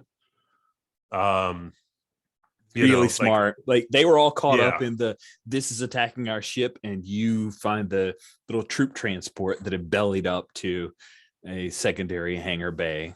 Oh, now, yeah, does that's that awesome. fall under keeping a target safe? I don't think it really counts that because like they've boarded. I'm not keeping it safe from being boarded, but maybe I'm driving away the boarding vessel. Is that like one of those not CR90s, the Gallifrey freighters, like flying away from Hoth freighters? Yeah. Yeah. Yeah, so I'm gonna choose to drive away their escape route. Ooh. Well, it's tempting to weather serious harm. Yeah. Or I could leave someone exposed. Nah, I think as much as I was being mean to this gunner for shooting the wrong thing, I think they were keeping the X-Wings away from firing on this battery. So I will also weather serious harm. Ooh, nice. Let's have you weather serious harm then. That's plus. So what were the two you hard. chose? So I chose to drive away Weather? a formidable opponent, right? So I'm No, I got forcing that one. Yeah, that one But to. then you have to and choose then two because it's no, I 7 have to choose one because I'm a Marine. Oh, right. Sorry. There we No, go. it's So okay. your one is weather serious harm. Let's have Yep. you do that. You can also mark pressure to increase this one if you need to. Roll plus hard. I withstand but mark pressure for the which works out for me anyways. I want mark pressure. Okay. Good. So I did on the on Nice. weathering harm. 10 plus, you withstand it, but have to mark pressure. Awesome. Okay, good. Sweet. So I think you drove it off. Like you didn't destroy that ship, but they have to cut and run and they leave the rebel squad behind, which is not good. Sweet. Let's cut back to Lieutenant Commander Jaina. You should have chosen a second on the pull strings because of your influencer. So what would your second option have been? I think gaining temporary access to a rare restricted equipment, resources, skills, or information, but I'm not exactly sure what that would be yet. Would it be okay if I kind of treat that as a hold and A MacGuffin deal? Yeah. Cool with have that. a Like you've got option you've if got you might like. yeah. Ooh. Maybe it was caught on camera that I was holding you by blaster point. Ooh, yeah. Oh yeah, for sure. Yeah, I think as I'm like booking it back out of here with the detonator, that I'm like trying to, I have a pouch or something that I'm trying to stuff it into. I go past like a security station and kind of like you see me go past and then just like the camera lingers on the windows of the station. I just like walk kind of slowly backwards and look in there. And yeah, just kind of make the connection in my head, like, oh shit, that was on camera. If that's cool. Nice. Marwin and Rev, the two of you get some reinforcements. You realize that this rebel squadron is getting winnowed down, and then the last 5 surrender. I'm really curious what you do about that. Like one of them tosses down their cool little rebel blaster rifle, blaster pistols are thrown down, and they surrender, like hands up. You outrank the Imperial troops that are here. Both of you do. Great. I'm going to go in shooting. Yeah. Marwin will, I think there's a, like Rev shoots, the camera pans back to Marwin's face. We see like that red light up. Then it lights up 4 more times. There's no look on his face, like except irritation. And like as the final body hits, he's just running past it towards the bridge. Nice. Remember, it wasn't on, the bomb wasn't on the bridge. Yeah, it was actually in a Oh yeah, well he's running to where he saw engineering. the, Yeah, cool, sweet. So you head down a ladder, and Rev you're followed by the troops. It's completely empty, and when you come to where you saw it. It's not there, Marwin. he's tracing it. I think he's tracing like the exact like shape he saw. He's like looking for like any sign of adhesive, anything that could have been left behind, and his eyes kind of dilate a bit. It's like I know this ship was in danger. And Rev is kind of pacing behind you, like, come on, we gotta go. There's more. And we hear kind of some explosions, and she's like, are we just wasting time here? Go out and fight. I'll find it. I'll handle this. I can take this. And the sergeant of this set of troopers, he says, Lieutenants, the rebel transport is taken off. It looks like we're going to be okay. There's a little bit of cheer from a few of the Imperial troopers. Yeah, we showed them, rebel scum. Yeah, can you believe that? We mowed them down. It's not like we can send with the spice mines at Kessel. I think there is a move I'm going to make as Marwin gives up on his look for finding this thing, but he looks kind of defeated, kind of bothered, but then like he turns to Rev, and I am going to attempt to reach out. And I'm going to share my feelings about Rev. Nice. And whatever feelings may be between us, I'm glad they gave me the most skilled pilot on the fleet. And I need to roll, I think, plus warm, but this is one of the ones I can switch that out with my relationship, if I'm correct. Yes.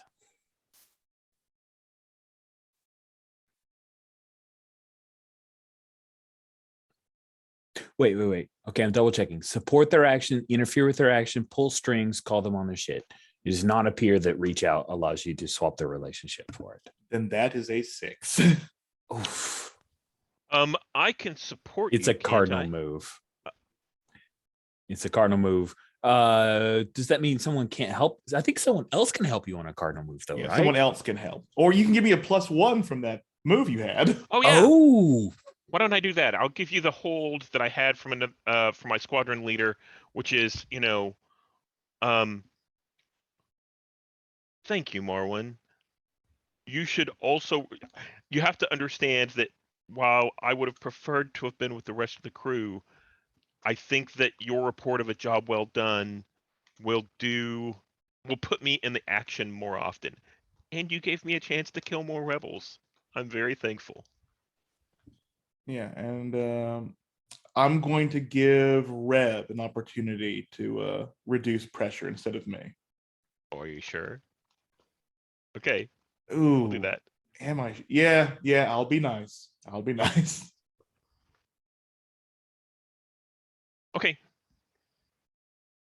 And I think at that, Rev will take your dismissal and head off towards wherever a hangar bay is to find whatever kind of ship she can find to get back into the fray. Yeah. awesome. You want to pull some strings to see if there's a good ship out there for you? Yeah, that sounds great. This was smooth. And we'll see if Yes. we'll see if she just smooth is a -1. We'll see if she just ends up who am I gonna contact? I think this is I end up on the bridge. I end up on the bridge itself, and I go up and I'm looking for like the flight commander, and let's see what this looks like. That is a 3 total. A 3 total. 1, 2, 3. Yep. Nope, can't do it. Okay, so Yeah. you head up to the bridge, and Captain Chun is there. What is it that you say when you reach the bridge, Rev, Yeah. that goes terribly wrong? I think it's I'm looking for a fighter. I'm looking for a free fighter so that I can lead the group back out. And I think this is the point where we see something terrible happen out the view screen there in that, at the bridge. Is that another ship gets hit, or is that, what do you think? Ooh, another ship gets hit. Yeah, I think one of the ships in the fleet, like not one of our defined few, but one of the ships in our fleet gets taken out. Like it blows up.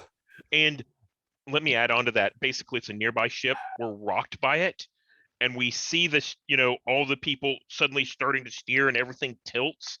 And if they hadn't been able to steer, that taken out ship would have hit us. Nice. Yeah, I love that.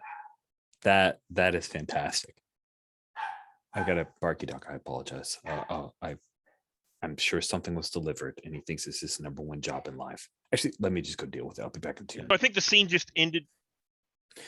Scene just ended with the explosion of let's call it the Farsight, smaller ship in the fleet blows up, and the Star Galleon has to move to avert it. It would have been a very bad scene.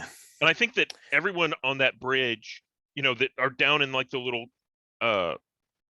underground areas, they're all controlling the ship. But everyone up top, like me and the captain, we actually hit the ground. Whatever it's so tilted, we actually get thrown to the ground. Nice. And Chun is there. I think Odak Tetsu was up on the bridge as well. And where did Marwin go when Rev took off? I think he's going back to look at the ship Jaina was on to see, the ensign never got off. Going back to where he started, waiting for another ship to arrive to take him back. But curious. Nice. I mean, did Marwin and Jaina, like, do you guys see each other on the Star Galleon, or has Jaina pulled a fade and she's way gone? I think I'm trying to figure out how to dispose of the detonator. Probably running around like Batman with the bomb.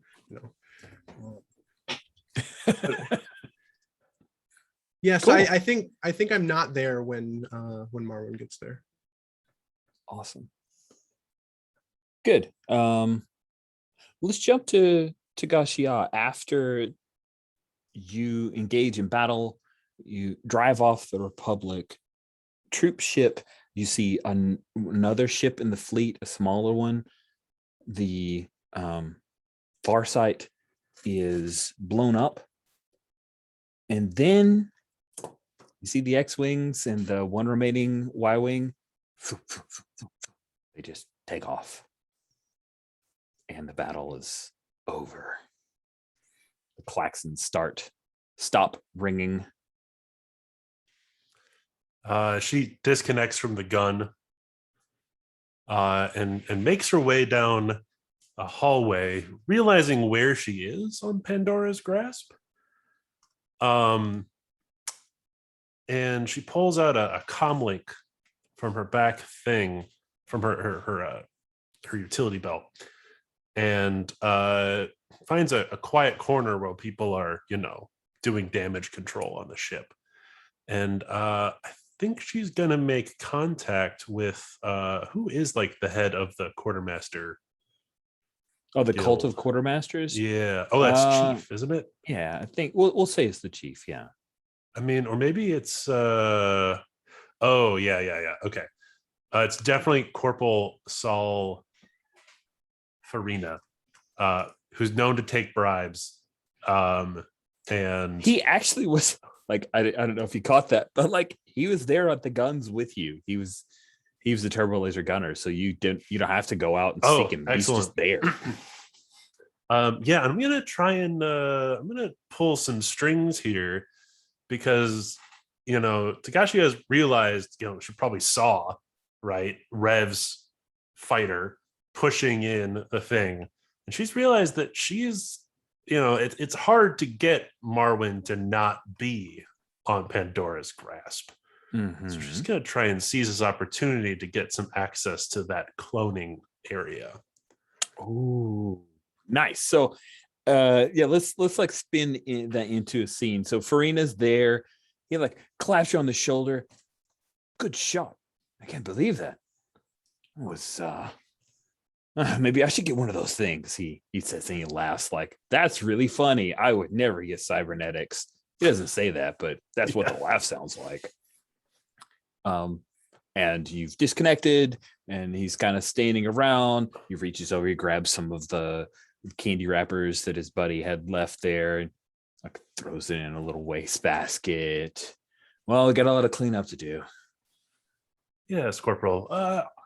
Perchance I could interest you with something. I picked something up while I was outside the ship, and I pressed one of those credit bars from the Sabak game into his hand. Yes, perfect. And he says, "Oh, this definitely needs to be taken care of. I feel like I owe you something, Teg." I feel like there's a certain room I believe I've discussed with you in the past, and I believe it may need my assistance with damage control. Now it is time for you to roll plus smooth. I'm great at. Yeah, no, you're not. It's an 8. It's an 8. Hold on. I can push it. Oh no, I can't because I marked pressure. Oh, bummer. Oh, that's true. You're well, so okay, close. but I do. When you consort with a dangerous faction, roll to pull strings with a +1 bonus. That's a playing both sides thing. That's one of my moves. So that would make this a 9.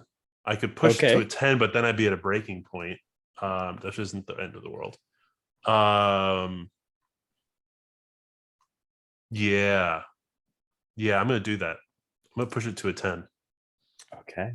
Which I think gets me. What does it get me on pull strings? What it does is on pull strings, it means the GM can't kind of hose you a little bit. Oh yeah, okay. You gain I'm gonna hose temporary access to. I'm gonna hose myself by hitting a breaking point. So, Yeah. so I get 1 for pushing it. I get 1 for hitting a breaking point. Yes, I believe the Ferret. What's the name for the cloning facility that it's like room blah blah blah or something, right? It's not cloning facility. Yeah, I think it is. I think like normal people just know it as like the vats. Okay. But to the rekindlers, it is the sanctum. Yes, Corporal, I believe that the vats might require a little attention.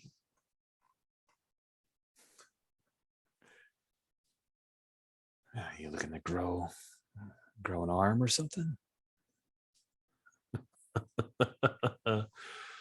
Sure. Come on.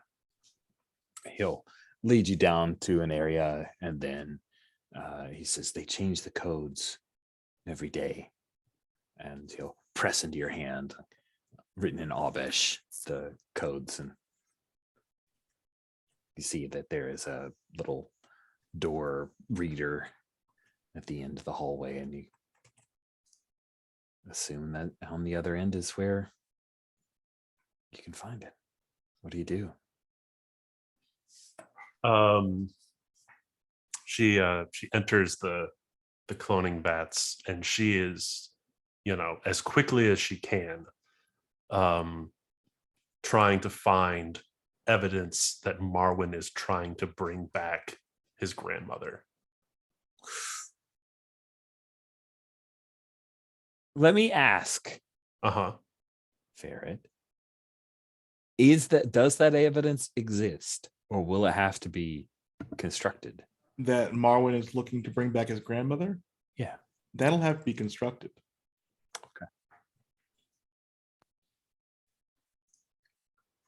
So is this seek out?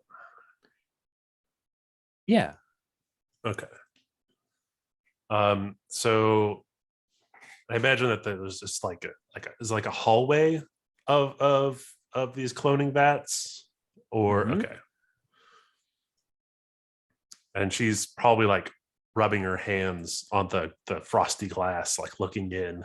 Is it like second season Mandalorian, tiny little area with clone bodies in there? Is that what we're seeing, or is it more grandiose? I think it was like, but just like with the Moff, maybe is it something that's really large? I like and to imagine the rekindlers have like there are certain machines that give like the better results, have like trinkets or candles or things around them, but like mostly it just looks like a very basic, clone bat, clone bat, clone bat, clone bat, clone bat on each side. But like you can tell that there are a few that are like more preferred and a few that are seen as like foul.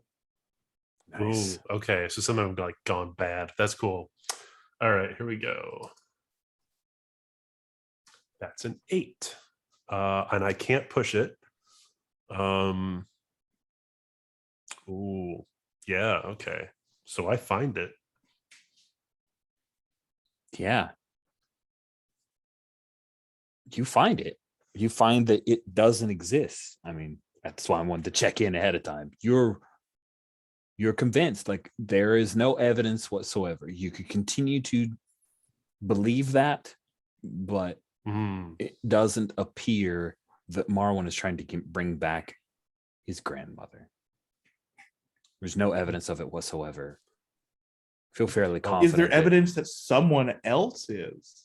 Well, that is where I, with a seek out on a 7 to 9, I get to choose a thing. Unexpected and horrifying. So, yeah.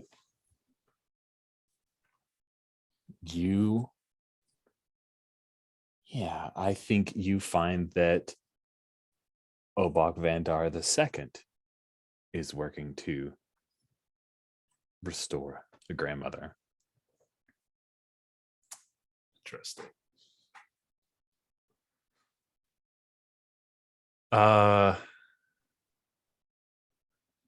Tagashiya will like oh man. He's just gonna grab like I need like a portable piece of evidence of this. Is there like a log file or something maybe she can pull, like a little data chip or something?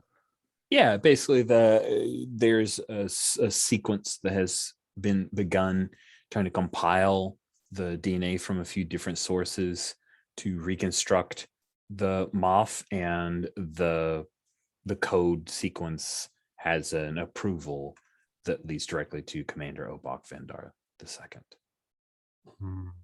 that work? Yeah. Yeah, and I want to pull this into my breaking point, but I gotta think about how that might work. Okay, you want to cut away from you then? Yeah, sure. So where do we pick up with Lieutenant Commander Jaina Madar?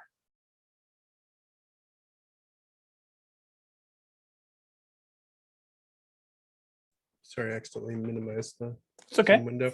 Well, I know what the kind of next big beat I want to have happen is, which I actually probably should have positioned myself back at That's the okay. ship We for. we dramatically I'd- edited a few things. If we need to Yeah, do some more, I'd we like can. to. I mean, I want to call Marwyn on his shit.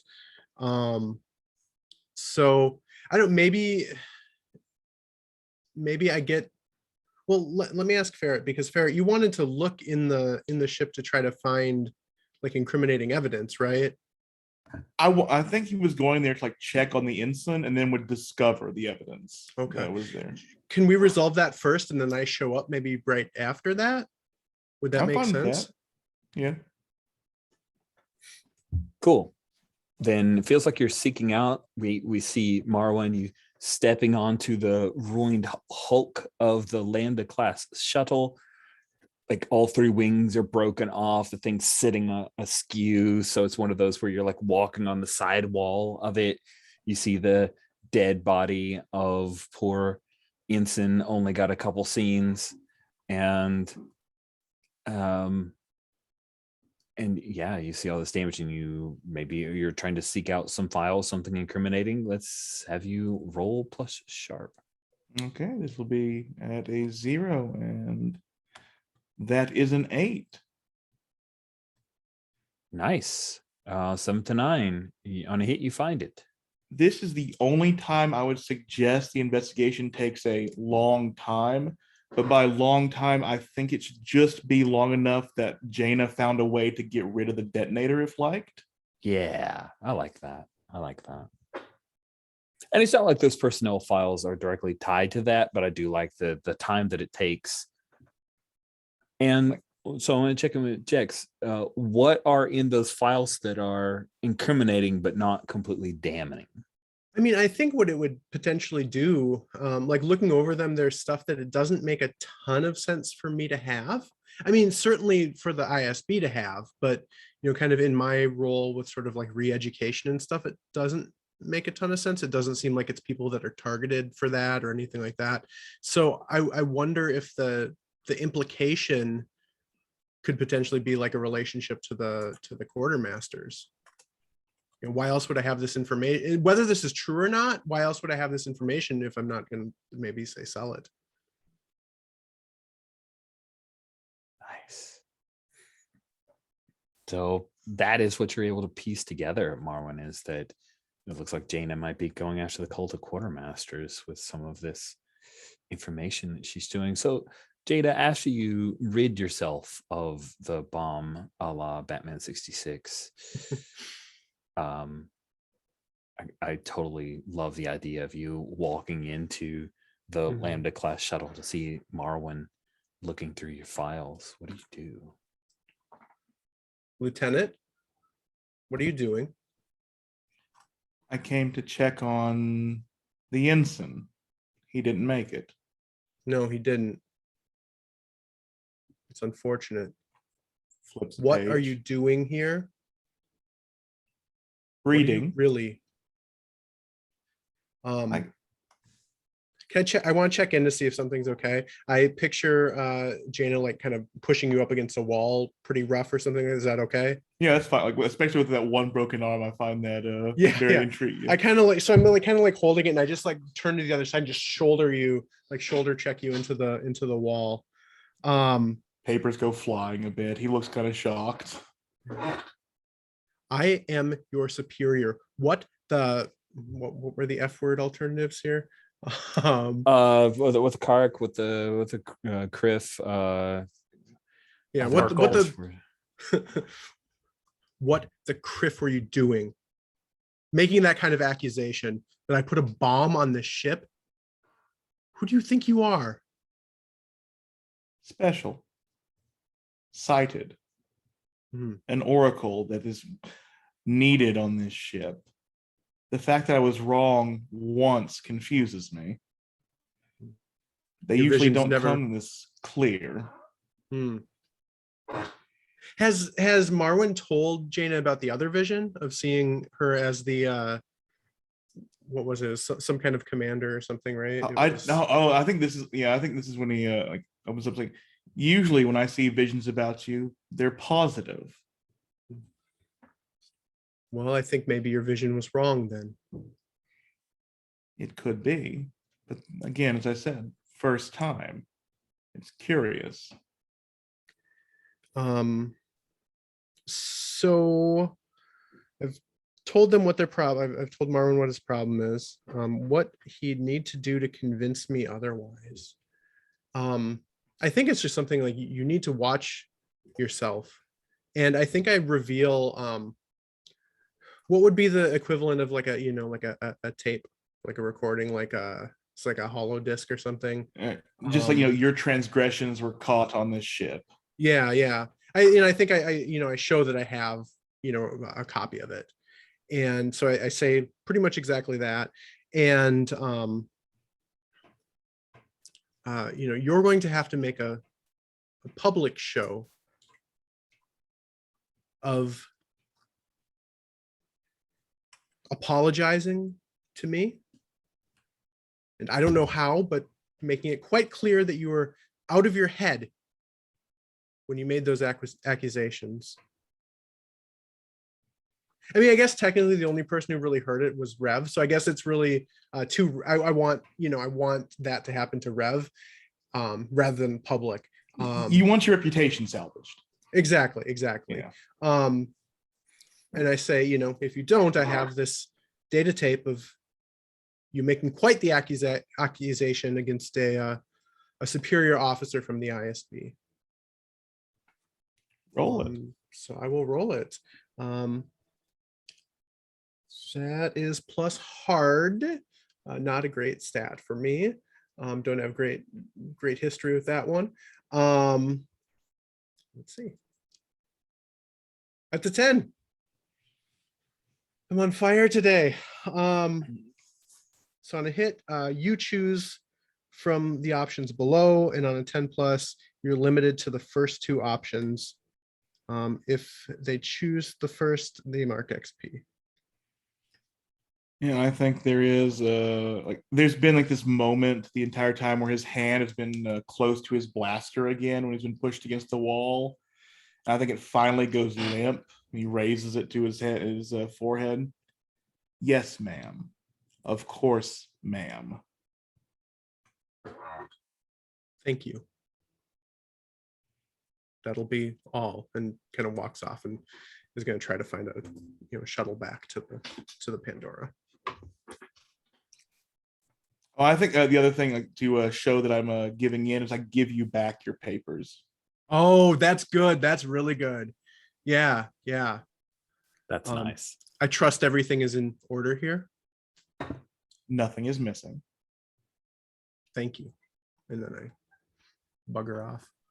Cool. I think I'm trying to save just a little bit of space for stars and wishes, but if anybody has any end of episode tag scenes that they'd like to do, or any moves that they feel that they need to trigger to try to resolve some of the pressure, then I'm making space for that now. I definitely have. I figured out what my breaking point is. Yeah. So I'm going to betray somebody who trusted me.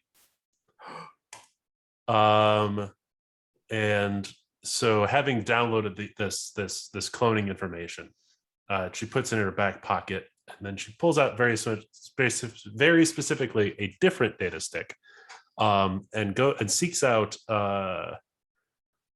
Commander Ordok, right, the one who's doing the cloning. Mm-hmm.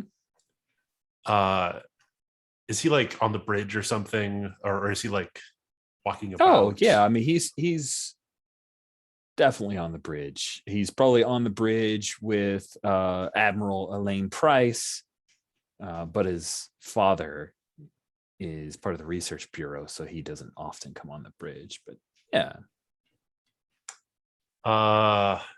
So she comes up and very quickly goes to attention, right? She's on the bridge. Probably not even supposed to. He snaps off a salute to kind of release you from that hole. But he takes a moment. He lets you stand at attention for a bit, as if there's something else going on, and then he snaps off the salute to release you.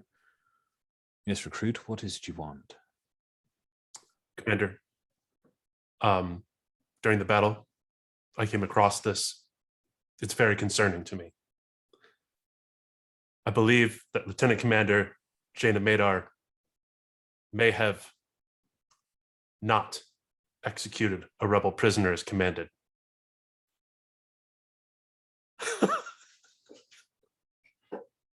Wow, that is definitely a moment of I'm gonna reset my pressure to 2 now. raised eyebrow, and that is delightful. We don't even need to see his reaction. That is great. I'm saving that for the next session. Wow. Terrible, Tagashiya. Worst recruit. #worst recruit. Anyone? I think we got a couple minutes in case any other folks have tag scenes or pressure release stuff they need to do.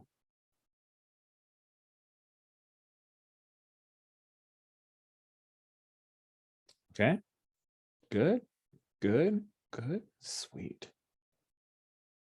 That's awesome. Then we will call this session end here. Woo, that was, I don't know how we're gonna make 8 sessions with these characters, friends. If we do 2 breaking points per session and it's 8 sessions and we're on the second of those sessions, the math tells me that it's good that in the characters thing, there are a couple of those little plus icons to the far right to make new characters. That's okay though. This was really dramatic and interesting. Let's do a round of stars and wishes. Steven? Oh, okay. Like you're I thought you unmuted, so but for some reason they yeah, it's all good. So we're going to do a round of stars and wishes. This is our feedback. The stars are highlights of the session, particular moments that you enjoyed, and a thumbs up to someone's decision, or something about the mechanics that you enjoyed, anything along those lines. And then when we talk about stars, when we talk about wishes, we'll do that after. We'll do this in a snake order, so whoever ends up going last in stars gets to go first in wishes. Does anyone want to volunteer to star things? Oh, do you guys want to go off recording? It doesn't matter to me. That's just what I'm used to. I but usually, I'm either way. Yeah. I've just habitually left it on because if I don't, then it's not there for me to watch. But if you guys feel more comfortable, I'm more than happy to stop. Totally cool. Okay, I was just cool. checking. Yeah. I appreciate the check. Yeah, like to me, part of my prep is trying to listen to the stars and wishes to the last session, and if I don't have it recorded, then I have to look at my chicken scratch notes. And this is what I have for today's game. That's all I got down. That's all I wrote. That's it. I am Farsight. also the worst at taking notes when I'm running games, so I feel you. So, who would like to kick off with stars?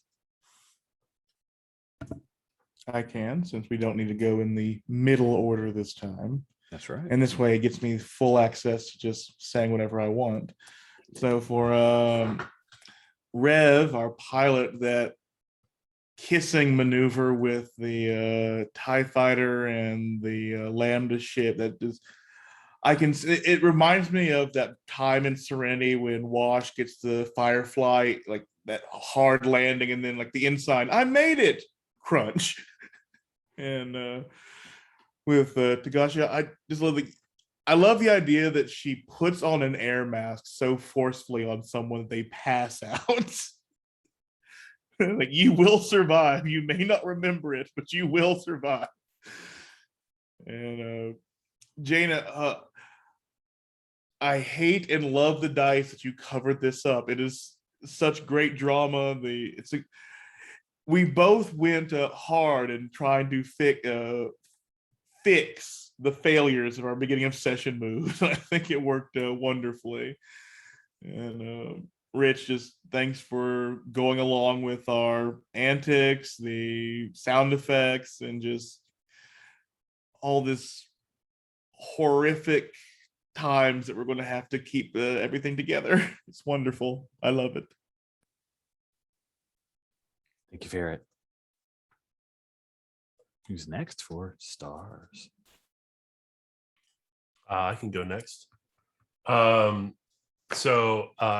Yeah, Jax, I loved how you pushed your character to the max, like right off the bat with like the first move that you made in the game. You're like, I'm marking all the pressure, which was just great. And then Steven, yeah, the pushing the tie was brilliant. And I loved how like we all negotiated that moment like really cool. Like, we went to break thinking it was one way, and we just kind of renegotiated to like everyone's comfort out. That was wonderful. Rich, you have no mercy in this game. Like so many minor characters just exploded and died within the first like hour of the game. It set the tone for the rest of this, which I'm really looking forward to. And Ferret, speaking of all of these ensigns just exploding, your description of the tombstone for your grandmother was just really striking, like this gold pillar, which it was simultaneously like very heartfelt and so Imperial that it's just like this gold featureless pillar. So yeah, I loved all of that. That's one of those where I'm like, this technique, Rich, that you have stolen from others of letting the player describe things is really smart, and you should never give it up. It pays off so well. Thank you, Greg. So Jex or Steven, who'd like to go next? Okay, I'll go then. So yeah, I am really liking this game. I like that this is like all hard moves all the time, which feels very, very in keeping with like Battlestar Galactica, right? Hold on. Just hi, my kid's here. You want to say hi? No, Papa, I need help. I'm finding. I can help you in just a minute, okay, bud? I'll be right back out, okay? All right. It's okay if she goes on YouTube or whatever. But yeah, can you close the door, huh? She's just gonna sulk in the background the whole time. So thank you. It closes. Nope, not quite. This is great. Sorry. So anyway, all hard moves all the time. I love that. She's been in like almost every single one of these gauntlet videos that's gone on YouTube. So I really loved Tagashiya taking over the gunner spot. Like that was so good, and that gave me such a big feeling of like who she is as a character. Rev, the moment I really loved Steven, the moment I really loved for Rev was just the decisiveness of like, okay, I'm taking command here and we're gonna go fight off these rebels, which of course that's what you would do, right? But like it was just like so perfect. And Ferret, I was so surprised that you just like went right at me with, this is, you planted a bomb. That was so great. I don't know why in my head I was expecting that we were going to come into this on kind of like sort of being allies, and I love that was not what happened. That was so good, and it gave such good fodder for later. For everybody at the table, I love kind of coming off of that how willing we kind of put each other in the crosshairs. And that folks are okay with that, right? Like that's fun. That's fun for me. And just like how much everyone was making suggestions for cool things and consequences and kind of, I mean, PBTA in general sort of invites more collaboration, but I really like the level of that here. That kind of like, wait, actually, let's slow down and try something else.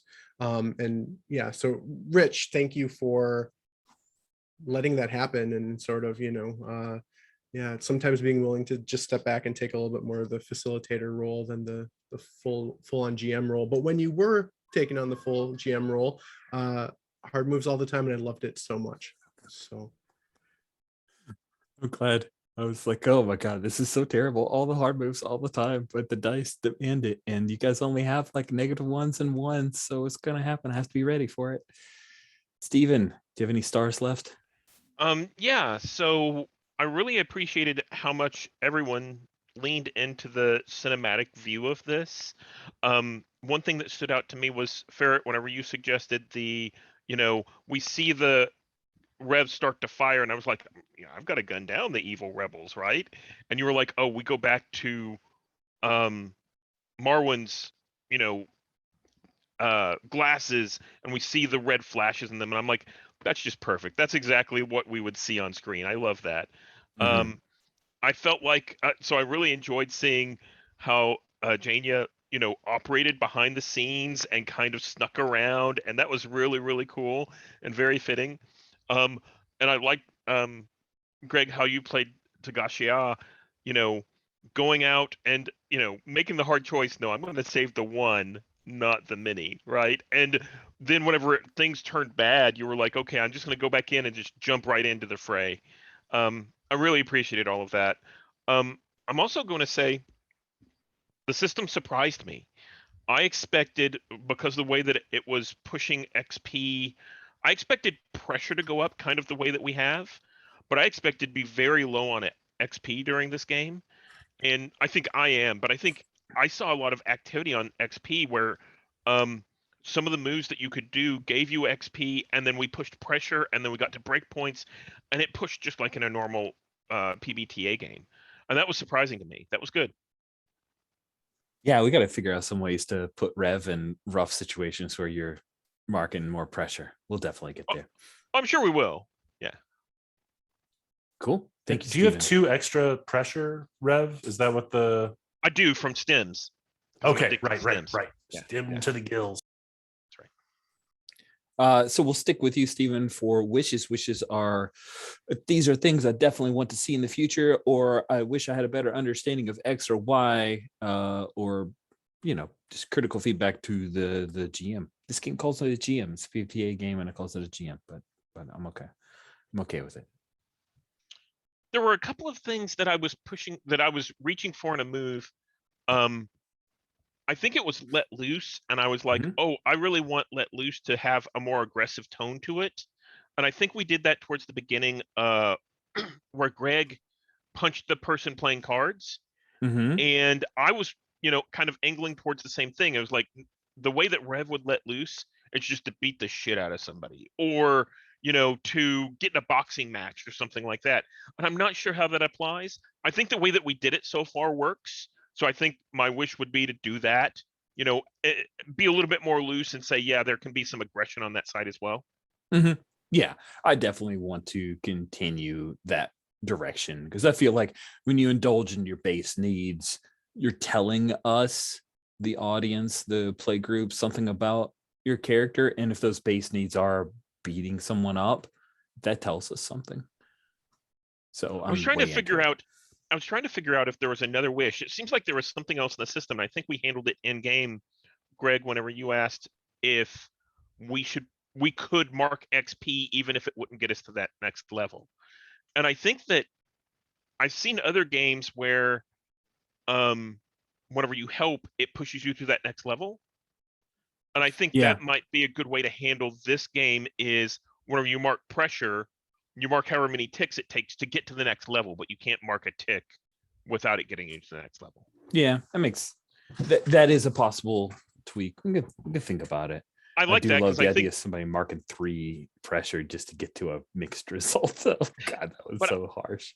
But I love the idea. I mean, I think that basically in almost every role you could mark XP, and then everyone would level almost every session, which I think unbalances the story wise, especially with 8 sessions.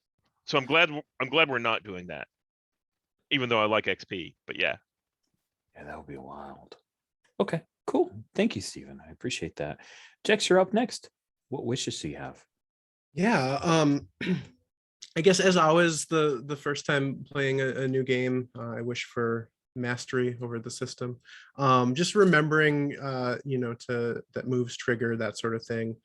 I would like to let loose, which is something that feels like such a core move of the game. I remember when Joshua was on +1 forward, that seemed like such a big thing that he highlighted. Maybe that was even his move that he highlighted. So I'm really excited to get to do that one.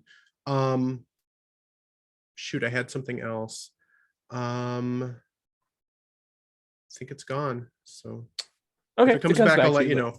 Yeah, cool. Thank you very much, Jex. Greg, you're up next. Everyone should definitely let loose. It's a great move, which it still screws you on a 10+. I think for as far as wishes, I would like to particularly I want to get into, and I'm sure we will, the compromised move for Tagashiya. I want to get into some complications there with having killed the Moth and having to cover it up somehow. And then I would also, I think Tagashiya mostly was interacting with NPCs. So I'm interested to see when we get, more interaction. I know that will happen. Yes. And then the I really am interested in seeing a little of the fleet mechanics kind of go off, but I'm not even sure what they are. Like, we can change momentum. I don't even know what that does. But I am interested in seeing some of that. Yeah, absolutely. Well, I'll try to kick off the session talking a little bit about fleet stuff and making room for people to let loose because you survived an attack from the rebel scum. Yay. Sweet. Thank you, Greg. Ferret, you have the comm. Jaina or Jex remembered what they were wanting to say. Oh, cool. What was it, Jex? Super quick. I would like, and I think you just kind of, hinted at this. I'd like maybe a episode or part of an episode that's a little bit lower pressure. I think, just like BSG, right? BSG is one of the comes in hardest of any show I can ever think of, right? The pilot or the kind of opening, was it 4 episodes or whatever that all chain together, is one just the most intense shit imaginable. But part of what helps the pressure feel like pressure is some of that downtime, getting to see relationships, that kind of thing. So looking forward to some of that. Absolutely. I appreciate that. And exactly. If we kept going up, there's going to be a point where the stakes don't matter. So I definitely want to pull it down a notch. So thank you for highlighting that. Barrett, what about you for wishes? I think most people have covered everything. I just wish to get to know the setting and rules a bit better, and just more interpersonal interaction and be able to let loose.